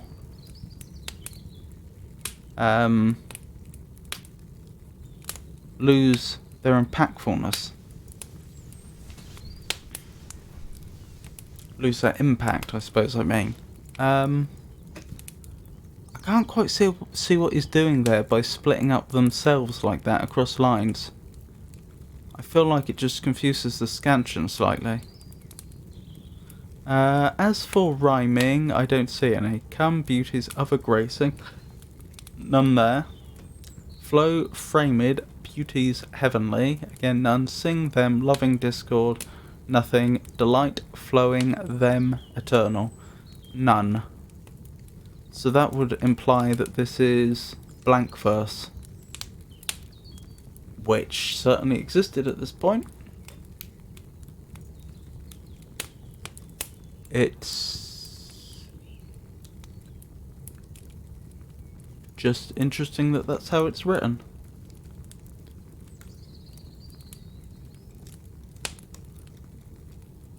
I'm just looking for any other structure here. Don't see any. No. Because I noticed, for example, that beauties occurred twice. And I was wondering if he was doing anything more sophisticated, such as having the same endings repeat themselves but shifted in some pattern or something like that. Like some of the more, what would you call it, more elaborate forms of poetry where you have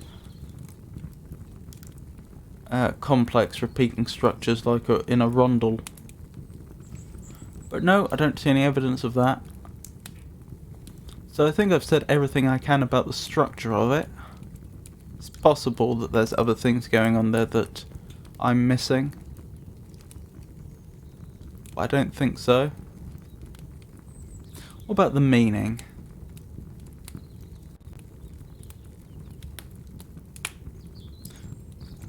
What do they mean by consent written like that? Is that just an archaic spelling of consent as we know the word today? Or is it a different word? To sing together. Archaic. Harmony. Latin consentus. Interesting. I wonder if it has a joint etymology with concert, then. It may have nothing to do with it. Just a thought. From consent to harmony divinely framed. Heaven is music and thy beauty's birth is heavenly. So yeah, we've got the old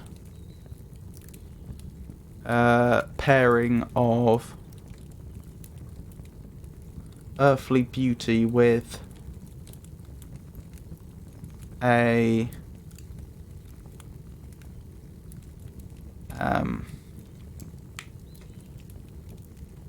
of earthly beauty and the divine and that which is sacred.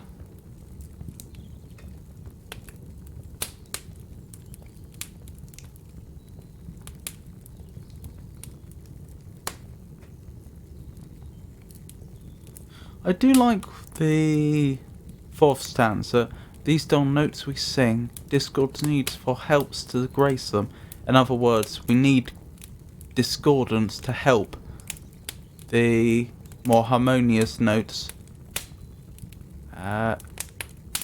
to create interesting music. Only beauty purely loving knows no discord. So the idea that beauty itself is in no way discordant, but also fails to be boring.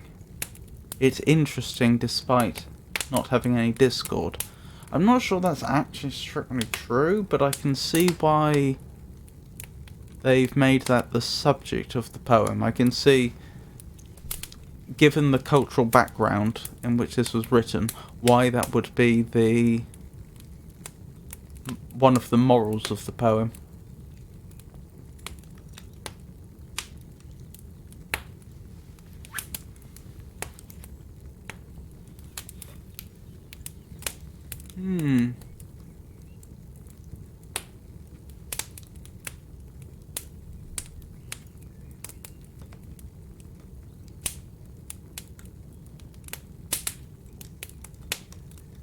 Yeah, I don't think I have much more to say.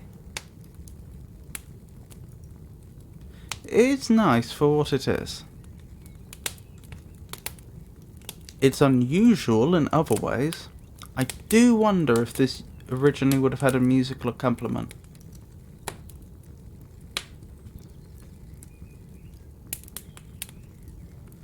It just feels like it should have done. But yes, it is skillfully done. Right, let's carry on. Devotion. Follow thy fair sun, unhappy shadow, though thou be black as night, and she made all of light, yet follow thy fair sun, unhappy shadow. Follow her whose light thy light depriveth, though here thou livest disgraced, and she in heaven is placed, yet follow her whose light the world reviveth. Follow these pure beams whose beauty burneth, that so have scorched thee, as thou still black must be, till her kind beams thy black to brightness turneth. Follow her while yet her glory shineth. There comes a luckless night that will dim all her light, and this the black unhappy shade divineth. Follow still, since thy fates ordained, the sun must have her shade, till both at once do fade. The sun still proved, the shadow still disdained. What appears to be the second part is listed as a separate poem, and I can, just at a glance, it looks like it has a different form. So we'll look at that separately. So let's see. When I was reading and counting it, I think I counted 4 feet, 3 feet, 3 feet, 5 feet, but I could be wrong. I was,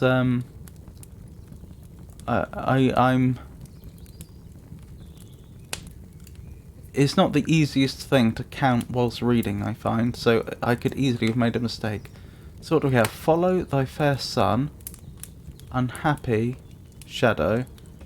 That's 5 feet, isn't it? So maybe it's 5, 3 feet, 5. Though thou be black as night, 3. All she made all of light. Oh, and she made all of light, 3. Yet follow thy fair sun, unhappy shadow. Yeah, okay, so it's probably lines of iambic pentameter with lines, 2 lines of iambic trimeter sandwiched in the middle. Though here thou livest disgraced. No, that's 4, isn't it? Though here thou livest disgraced. Though here thou livest. Is that supposed to be 1 syllable because they've deleted the vowel and put an apostrophe in? Though here thou livest disgraced. Yes, I think so, and that makes it a trimeter, 3 feet. So yes, that makes sense. That's also hard to say. I swear that should be livest. Livest. And she in heaven is placed.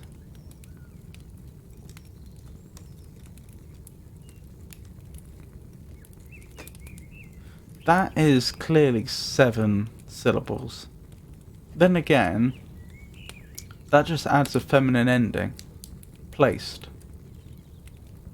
So that would be permitted. Oh, so maybe that should be livest then. Though here thou livest disgraced.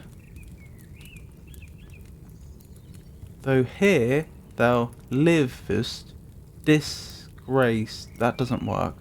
Though here thou livest disgraced.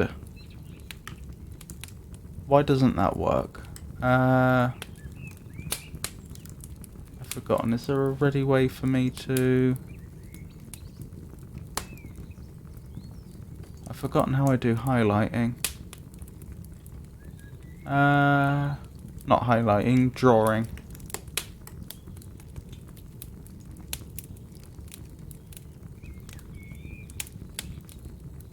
Nope, that's not the one.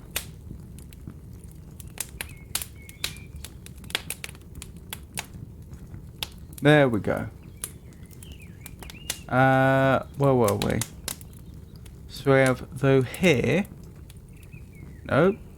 Clearly I don't have the right thing selected. Though here thou livest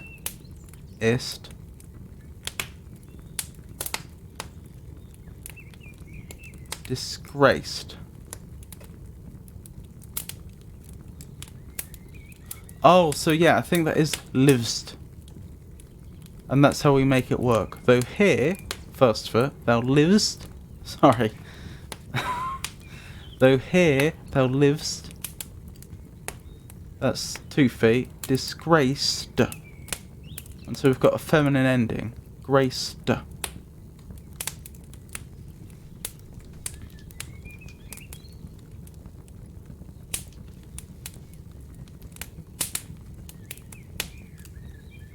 Yet follow her whose like the world reviveth.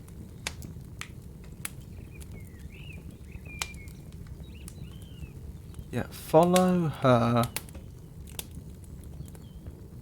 whose light the world reviveth. Again, feminine ending, but still a pentameter. And as for rhyming, it's A-B-B-A. And that seems consistent. So yeah, I think I've studied the form of that particular poem to death now. It's pentameter, trimeter, pentameter, and similarly we've got an ABBA rhyme scheme. It's interesting. It's yet another example of a poet taking a form which, at least off the top of my head, I don't remember ever having seen before. He's just invented one, but by repeating it, you reinforce it and you turn it into a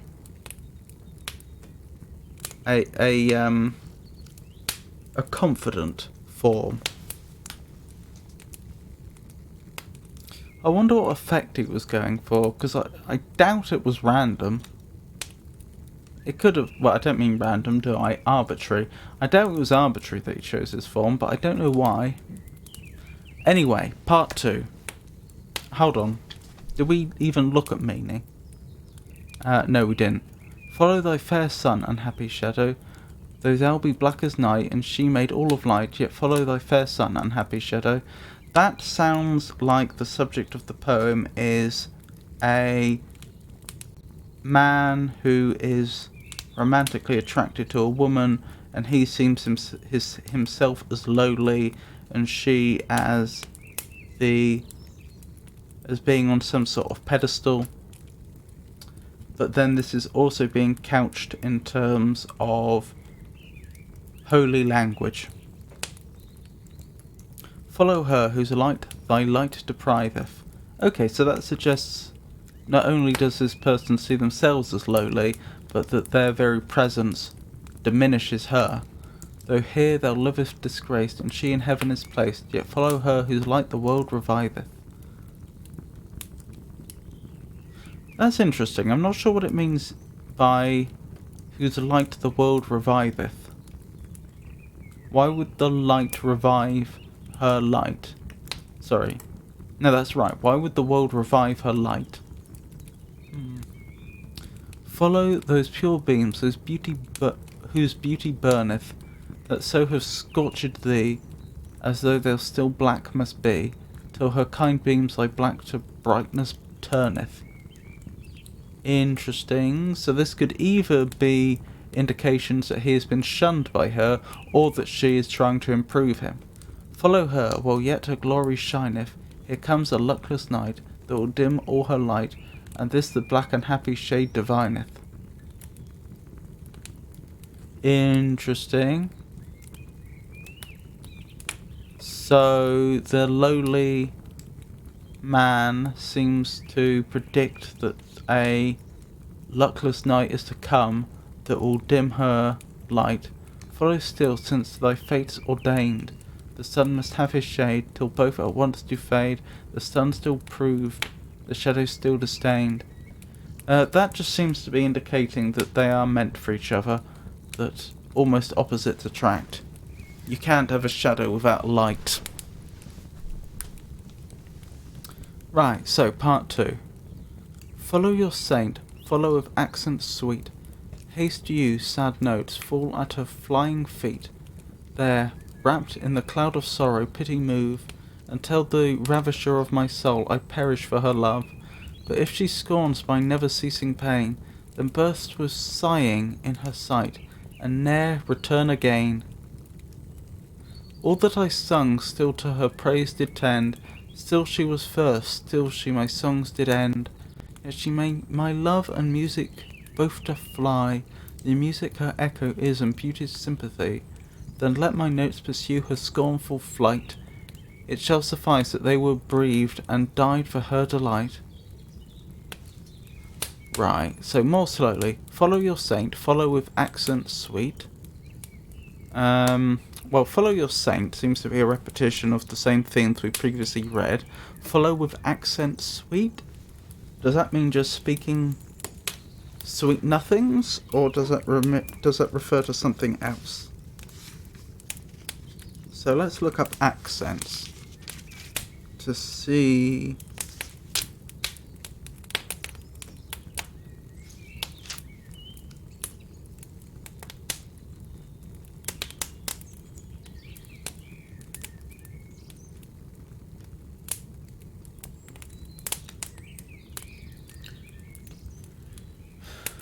To see what it says. Accent.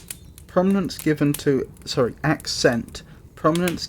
a syllable, whether by higher musical pitch or by stress. 3 marks called acute, grave, circumflex accents.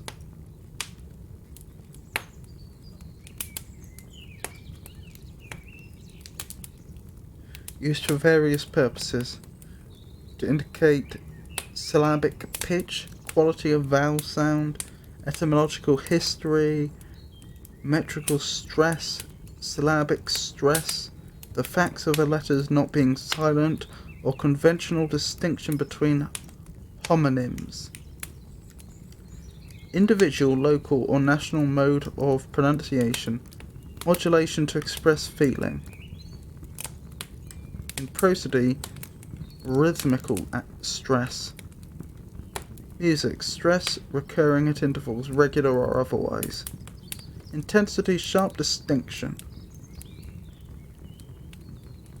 Or, prominence with accent, emphasis, word or syllable. Put the written accents on. Heighten, make conspicuous.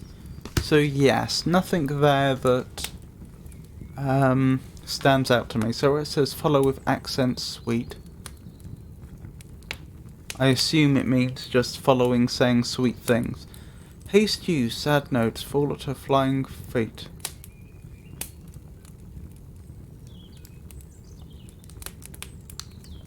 Interesting. So flying feet could be a reference to her being an angel, but I'm not sure. Sad notes seems to be who's being addressed.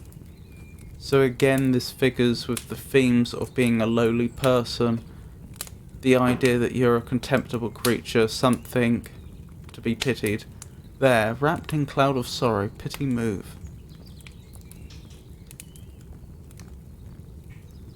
So yeah, you're so sorrowful that you move people's pity, presumably hers, and tell the ravisher of my soul I perish for her love.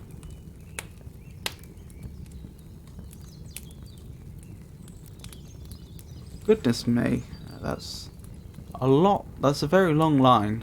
And tell the ravisher of my soul I perish for her love.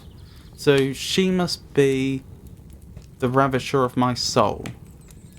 So I'm prepared to die for her, or indeed I am dying because of my love for her. It is so intense that it is destroying my soul. But if she scorns my never-ceasing pain, then bursts with sighing in her sight and ne'er returned again. I don't understand the significance of sighing here. Sighing Seems like something you would do when you're bored. Let's look this up in my physical dictionary. I mean, I'm expecting just a description of how one sighs, but perhaps it might contain some sort of allusion to what it might mean here. Sigh. Draw deep audible breath expressive of sadness, weariness, aspiration, relief from tension, cessation of effort, etc. Yearn for person or thing desired or lost. Utter or express with sighs. Make sound like sighing, hence sighingly. Act of sound made in sighing, a sigh of relief. Okay. So I suppose the two likely candidates are sadness or yearning.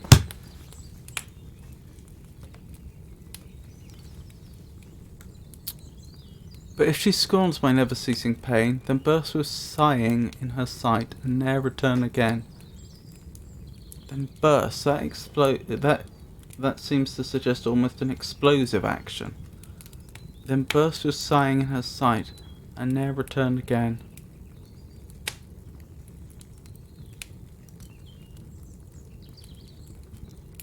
Maybe it's just a socially acceptable way for men to express sadness, perhaps crying. I'm dubious, actually. I thought the idea that men shouldn't cry came later.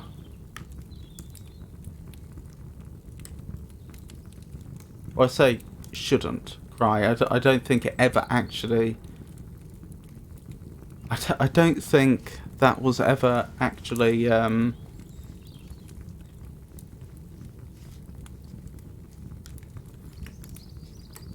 As far as I'm aware, that was never entirely true among the literate classes. I think, as far as I'm aware, that would have been seen as acceptable, at least in private, upon receiving great emotional blows. I think the idea that men should be sufficiently quote-unquote tough that they don't cry was more of a machismo type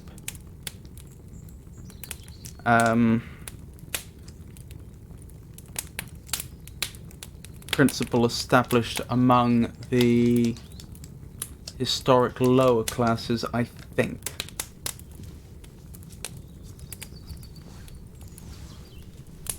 And even then, for not that long a period, I don't think. But then again, perhaps it would have been seen as uncouth to cry in public if you were a man. That's plausible. Or possibly as a woman as well. If so, then yes, then burst with sighing in her sight and ne'er return again could be a reference to basically just break down with sadness. But in a socially acceptable way. Just a theory. All that I sung, still to her praise did tend. Still she was first, still she my songs did end. I think still she my songs did end.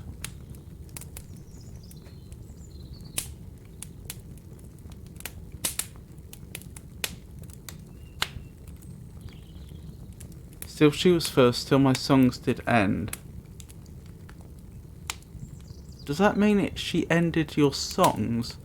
Or does that mean the ends or purpose of your songs was her? Yet she made my love and music both to fly, the music that her echo is and beauty's sympathy. Then let my notes pursue her scornful flight. It shall suffice that they were breathed and died for her delight.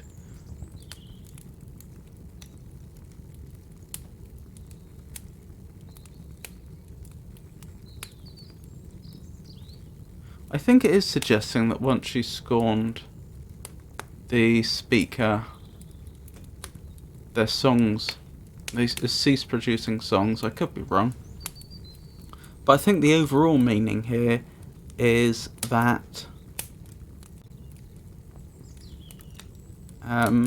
even if she scorns me, she's still my muse. She's still the source from which I'm able to produce such beautiful music. She's inspired it, regardless of whether she cares for me. And there's a sense here of, if she does scorn you, then you should still take it as well as possible. So quick check, syllable count, and tell the ravisher of my soul I perish for her love. Hold on. And tell the ravisher of my soul I perish for her love. I make that 15. And tell the ravisher of my soul I perish for her love. That's an odd number.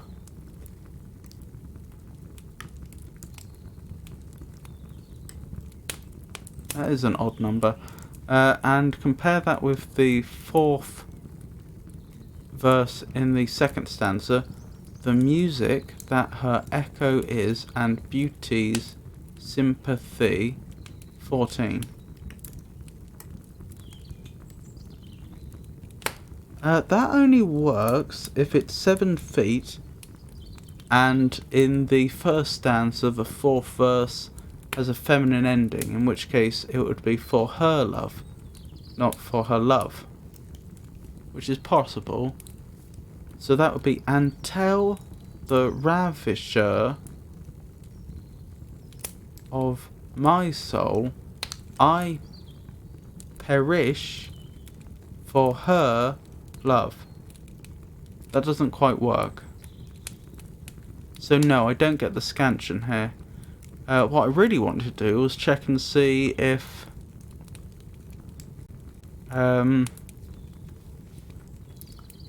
the number of feet were clearly mismatched, because that would imply that it doesn't have a regular structure. Let's check the 6th verse. Then burst with sighing in her sight, and ne'er return again. 14. It shall suffice that they were breathed and died for her delight. 14. So yeah, I think there is a regular structure here. It's all written in rhyming couplets, interestingly. So there's a rhyming structure. Follow your saint, follow with accent sweet, pentameter. Haste you, sad notes, fall at her flying feet, pentameter. There, wrapped in cloud of sorrow, pity move, pentameter. Then we have the 7 feet, which, what's that, a heptameter or something? I think so. And tell the ravisher of my soul I perish for her love.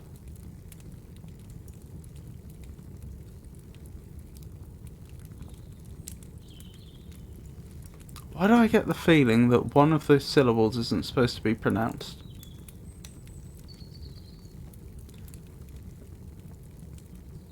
I feel like it should be I perish, no, perish. So soul I perish for her love. So then the for her, it is subject to, well, I suppose it's the ish for is subject to a Pyrrhic substitution, so that the for isn't stressed. And tell the ravisher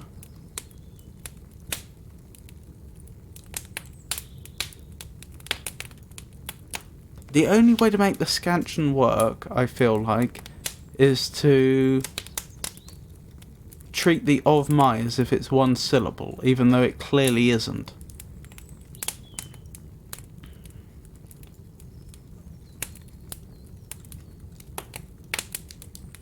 So what I'm thinking is something like and tell the ravisher of my soul I perish for, which is demoted, her love. See, I feel like that's the natural way you'd want to pronounce it, but the only way you can make it work is by wrenching it. By ignoring the fact that you've got 2 syllables there where you'd think there should be 1. I don't know. Maybe I'm missing something obvious.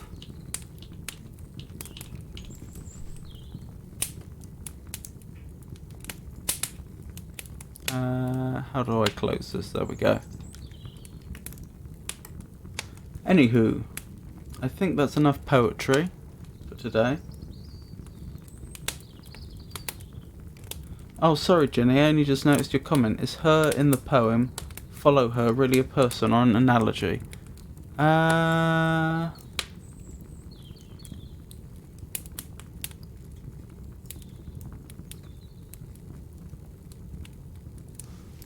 When did you leave that comment?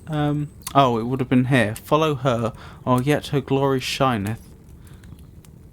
I interpreted it as it being love poetry and therefore about a real person. The speaker's love interest. And that certainly seems consistent with the second part. But I suppose it could be an analogy for something else. If so, I'm not sure what. Now, where was I? I was suggesting we move on to riddles for today. If you'd really like to, well, if you would like to continue talking about the poetry, then by all means leave more comments and we can go back. I'm always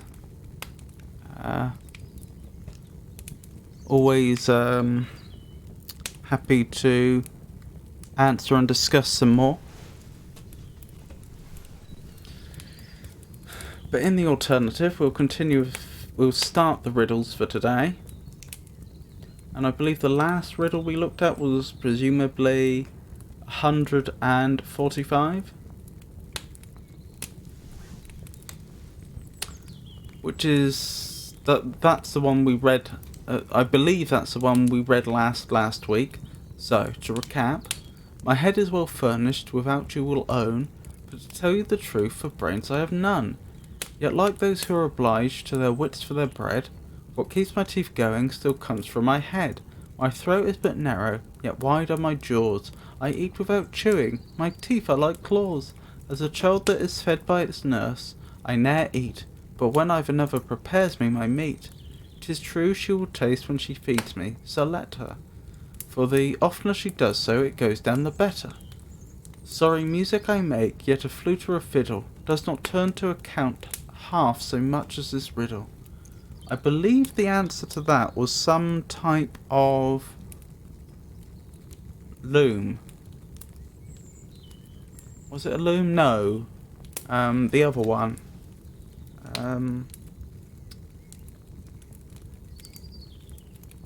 For spinning wool. In this case, linen. That's for spinning wool. Spinning thread. In this case, linen. I've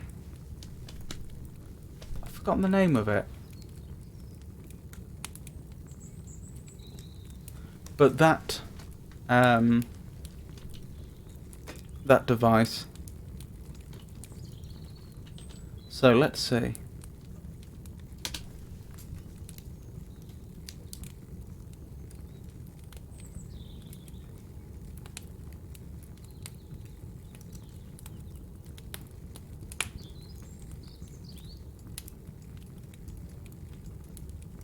A linen wheel. Huh. There's a proper name for it, isn't it? The machine that spins thread.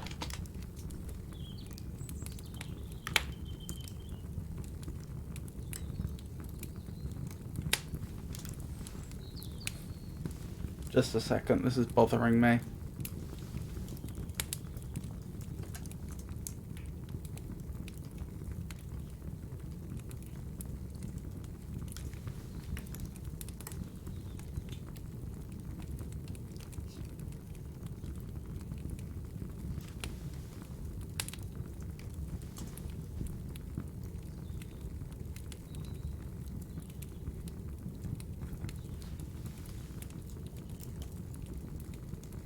Oh, is it a spinning wheel?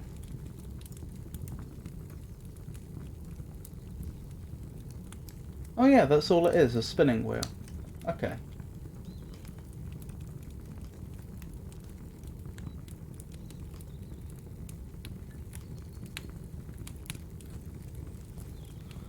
Right. So let's move on to the first new riddle. Like modern bows, I'm tightly braced and firmly bound about my waist. Unlike the monstrous German maids, my single body has two heads. I've one great eye, but what's uncommon, my inside is without the abdomen. When once I speak, whatever I say, crowns must implicitly obey. Though death and dangers in the way, nay, murderers with uplifted hands must sheath their swords at my commands.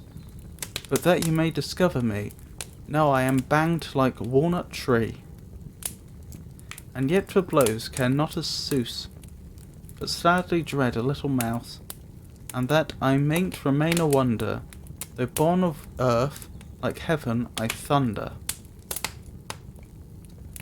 Goodness. I have no idea. Also, what's souse?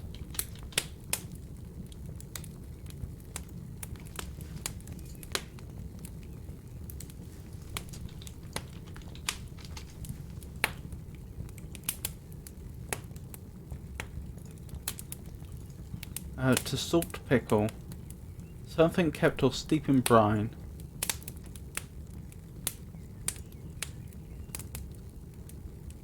Interesting.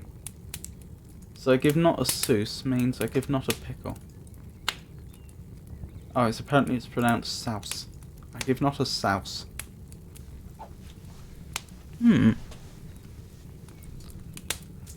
Like modern bows, I'm tightly braced and firmly bound about my waist.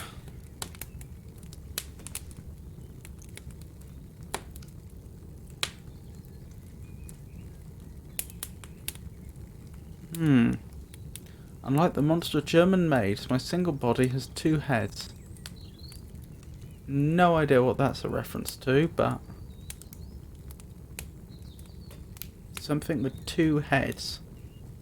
I've one great eye, but what's uncommon, my inside is without the abdomen.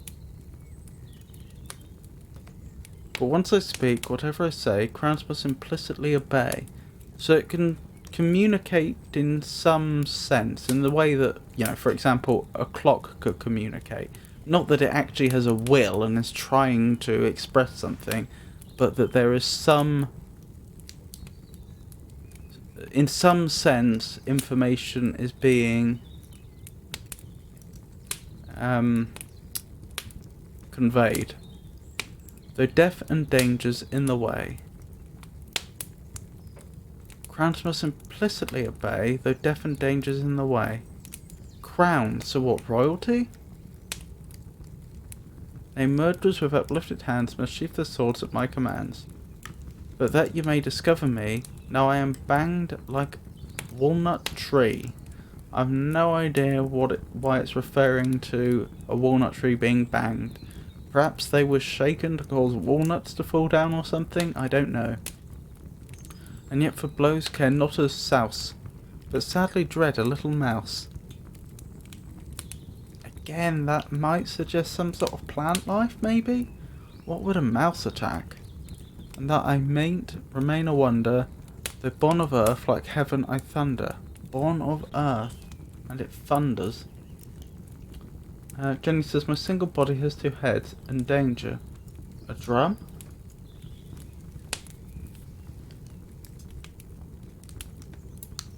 That is possible, actually. Like modern bows, I'm tightly braced and firmly bound about my waist. Certain drums certainly would be. Unlike the monstrous German maids, my single body has two heads. I mean, I'm not entirely sure what that's a reference to. I suppose certain drums would be double-ended. I'm not sure all would have been. I've one great eye, but what's uncommon, my inside is without the abdomen. Well, certainly that would be true of a drum. I'm not sure what they mean by one great eye, though.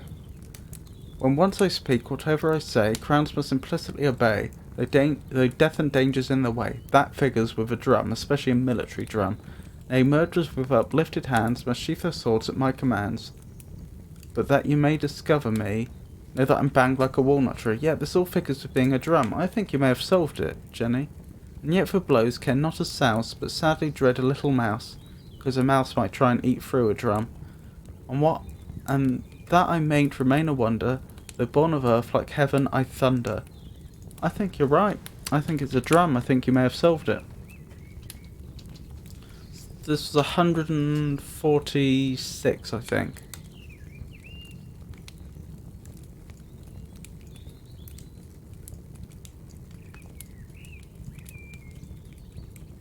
It is a drum. Well done.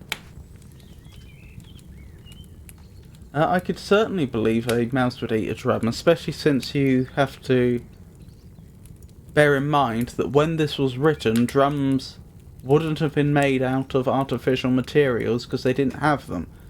You know, the top of the drum would have been dried out animal skin, presumably. And the rest of it probably wood.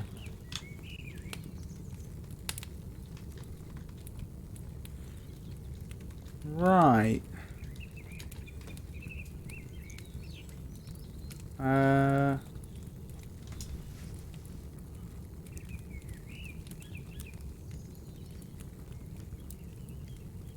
So, 147.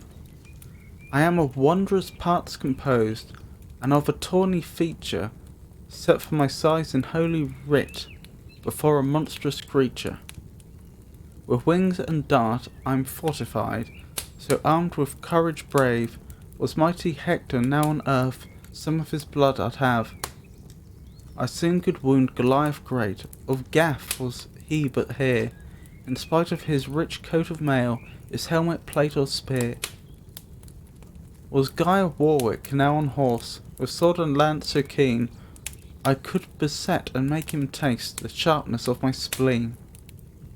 10,000 valiant men I've marked, 'tis to the world well known, yet none can say one drop of blood from me was ever drawn. So this is something that kills valiant men, but doesn't draw blood. I mean, poison is an obvious thought, but I imagine it's after something more specific.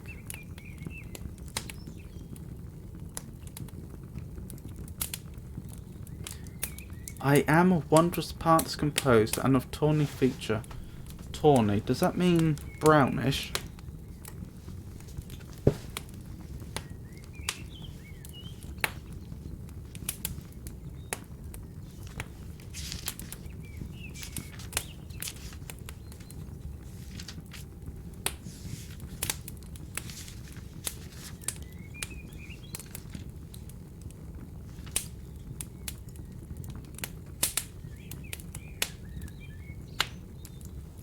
Tawn, brownish yellow, tan coloured, hence tawniness.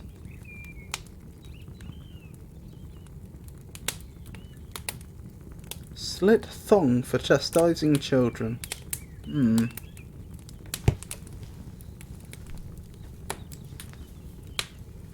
Bearing in mind my physical dictionary was published in 1950.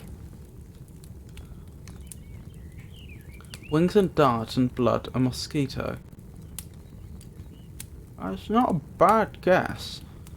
Although mosquitoes will draw blood, I'm of wondrous parts composed and of a tawny feature, set for my size in holy writ, before a monstrous creature. I don't know what the second reference is about. Possibly if mosquitoes are mentioned in the Bible, which they quite possibly are. With wings and dart I'm fortified, so armed with courage brave, was mighty Hector now on earth, some of his blood I'd have. I soon could wound Goliath great of Gath, was he but here, in spite of his rich coat of mail, his helmet, plate, or spear. Was Guy of Warwick now on horse, with sword and lance so keen, I could beset and make him taste the sharpness of my spleen. 10,000 valiant men I've marked, 'tis to the world well known, Yet none can say one drop of blood from me was ever drawn. The fact that they say it's not drawing blood does slightly put me off the idea that it's a mosquito. I'm more tempted to think it's... Well, one thing that you have pointed out very well, Jenny, is that nowhere does it actually say that they were that these individuals were killed or would be killed. Just injured. It does say some of his blood I'd have, though, but then it says no blood was drawn. Okay, so I am starting to be more convinced by your argument, Jenny, that it possibly is a mosquito by some unusual definition of drawing blood. The only other thing I was thinking is, could it be something like a wasp? A wasp stinging?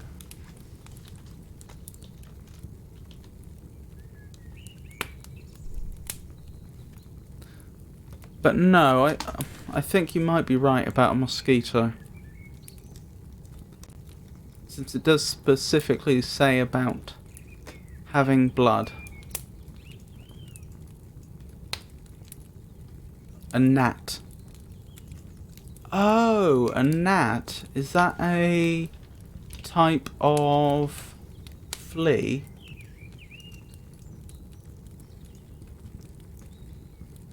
A gnat or similar insect, something of little worth or importance. A small insect of the order Diptera, specifically within the suborder Nematocera. Right.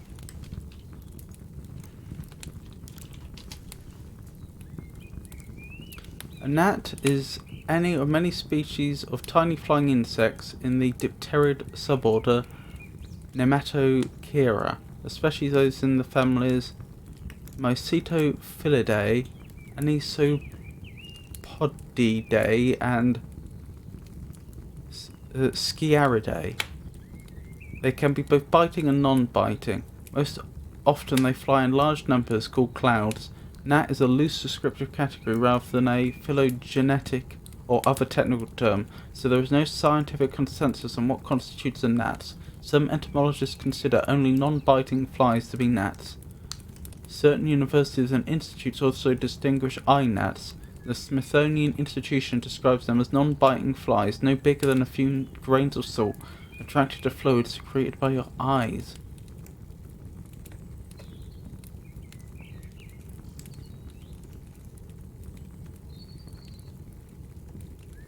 Yes. Jenny says I looked it up. A bug which looks like a mosquito. Yes, I'm not sure it's exactly mosquito-like, but I know what you mean.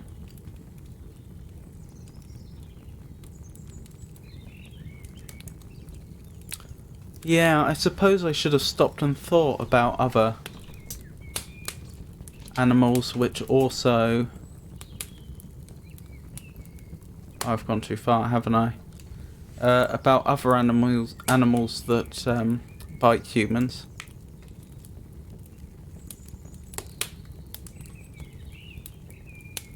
Other than just mosquitoes.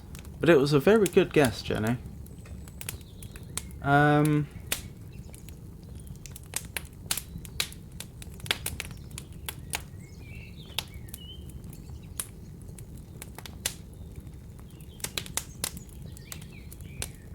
I think we'll stop there for tonight.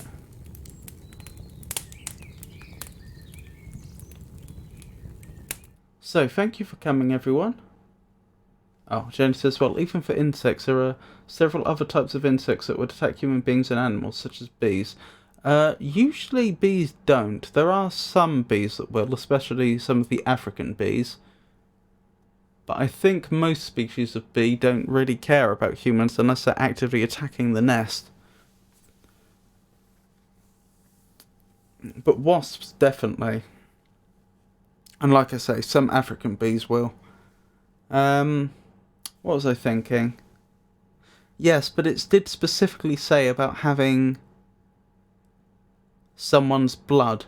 which seems like a bit of a giveaway. So yes, I do think it was a good guess on your part. Anyway, I think I'll stop there for tonight. Thank you for coming, everyone. I hope you enjoyed the stream. I'll be streaming again on Friday. I haven't decided what I'll be playing yet, because I would like to take a bit of a break from Metal Gear Rising. Not sure if I'll get back to it or not, but I do know I've played a lot of it recently, and I could certainly do with getting away from it for a while. So yeah, next Friday something, not sure what that's going to be. Saturday also, that will probably be a continuation of whatever I start on Friday. Monday, the same. So, Friday, Saturday, Monday, all gaming streams, to be decided what. Then we're back round to next Wednesday, which is Poetry and Riddles. So, once again, thank you for coming, and I hope you all have a wonderful night. Good night.